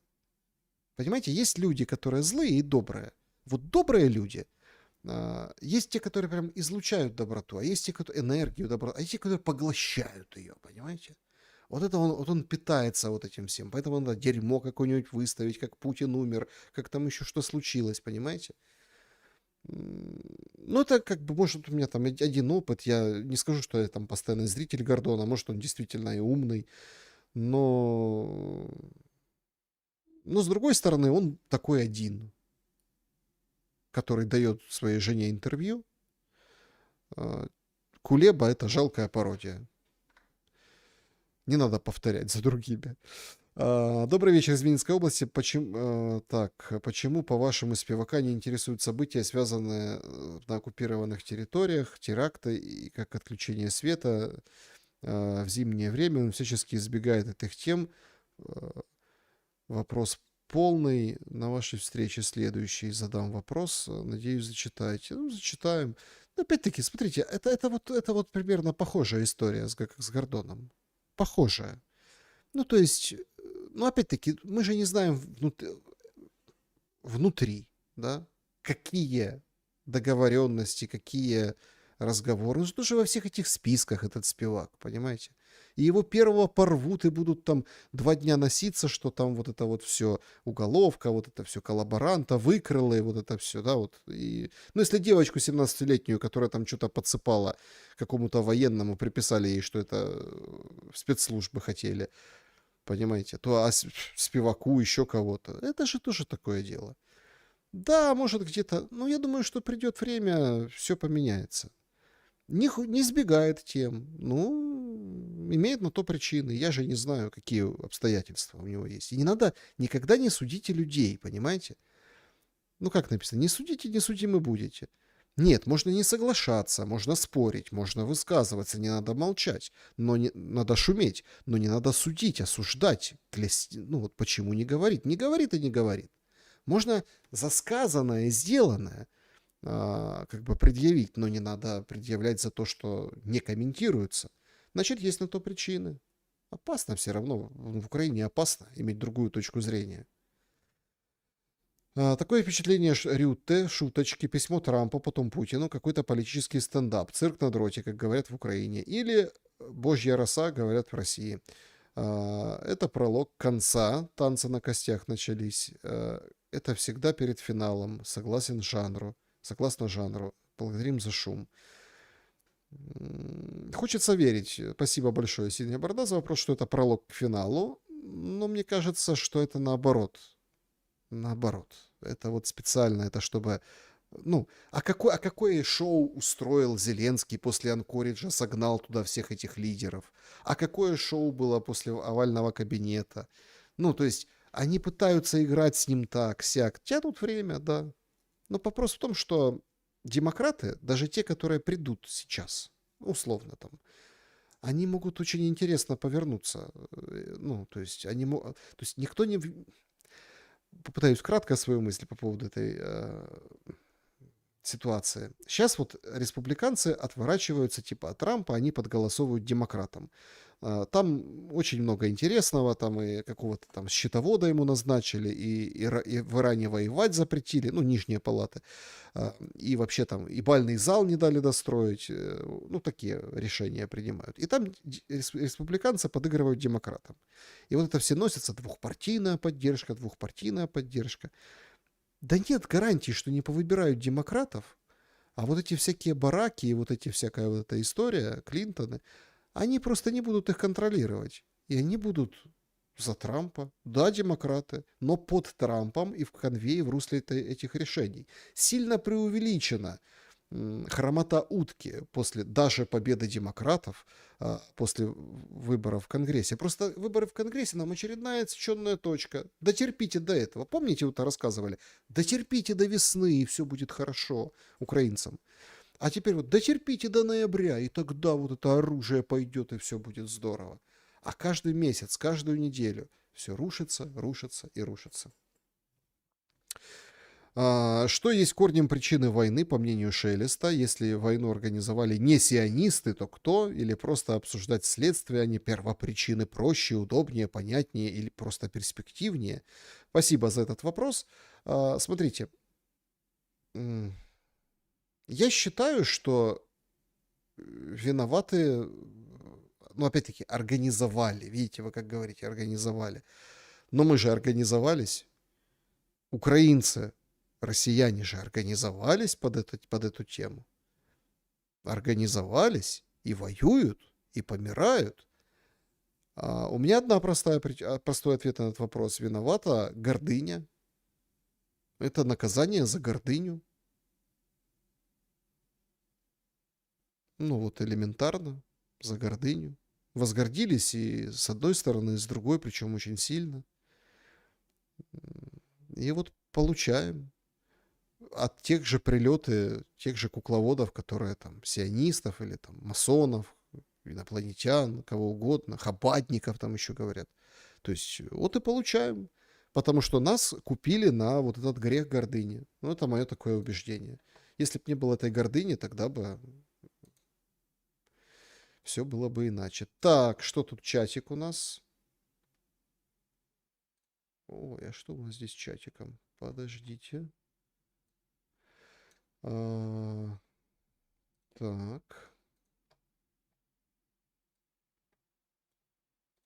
Угу. Так, друзья. Время позднее, конечно. Кто такие сионисты? И бальный зал, да. И бальный зал тоже. Саша, будут подвешивать морковку перед жителями обещаниями скорого мира. Про гордыню верно. Смертный грех. Действительно, и поэтому помираем. Так, бедный Пушкин, Булгаков и так далее. Культура отмены, а в голове тоже отмена. Ладно, у молодого поколения, почему взрослые люди так просто отказались от своей истории, культуры и воспитания. И жизнь тяжелая, поэтому отказались. А когда вот вообще поколение, вот представьте, да? Перестройка, развал Союза, 90-е голодные бандитские, нулевые там черти что. Один Майдан, второй Майдан, война, большая война, кризис финансовый там еще в промежутках, девальвация, это коронавирус, короче. Вообще, конечно, мне кажется, тут накололи иголками с этими всякими 4 видами вакцин, понимаете? Вот это все вот перемешалось, потом бустер еще дали, и вот это вот дало по шарам. Итоги опроса. За что вы? Вот очень, кстати, интересно. 4% за заморозку, пусть как есть. 5% за войну. 42% за мир после понятной победы. И 50% за мир ценой любого компромисса. То есть компромисс любой, но главное, чтобы был мир. Спасибо вам большое за вот это голосование.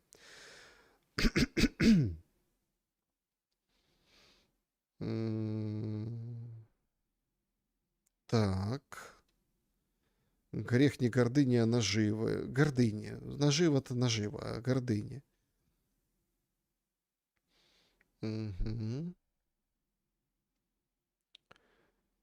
Саша, твое мнение насчет рыбка в Польше и как там сом? По учебе долго снится. Евгений Швейцария снится?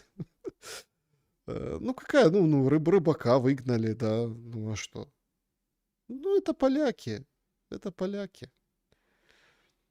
Так, вы все шумите, кто спрашивает? Да, сейчас уже уходим. Сейчас уже. Только вы лайк не поставили, наверное. Александр, где Елисеевич? Хочется послушать, как клятый совок насрав шаровари. Це ж не мы всралися, Гарри. Ну, может, позову, когда дело такое. Где? У себя. Так.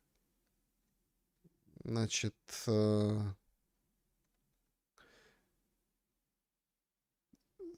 Поколение пропащее, все в топку войны, главное дети. Так и дети уже другие, понимаете? Мы теряем... Ну, если дрон дает последний звонок в школе, в селе, украинском селе, Украинское село, дрон поднимают, и он звенит. Тилинь, тилинь, тилинь, тилинь. А раньше девочку в юбочке на плечико сажали. Но это же есть разница в поколениях. В любом случае.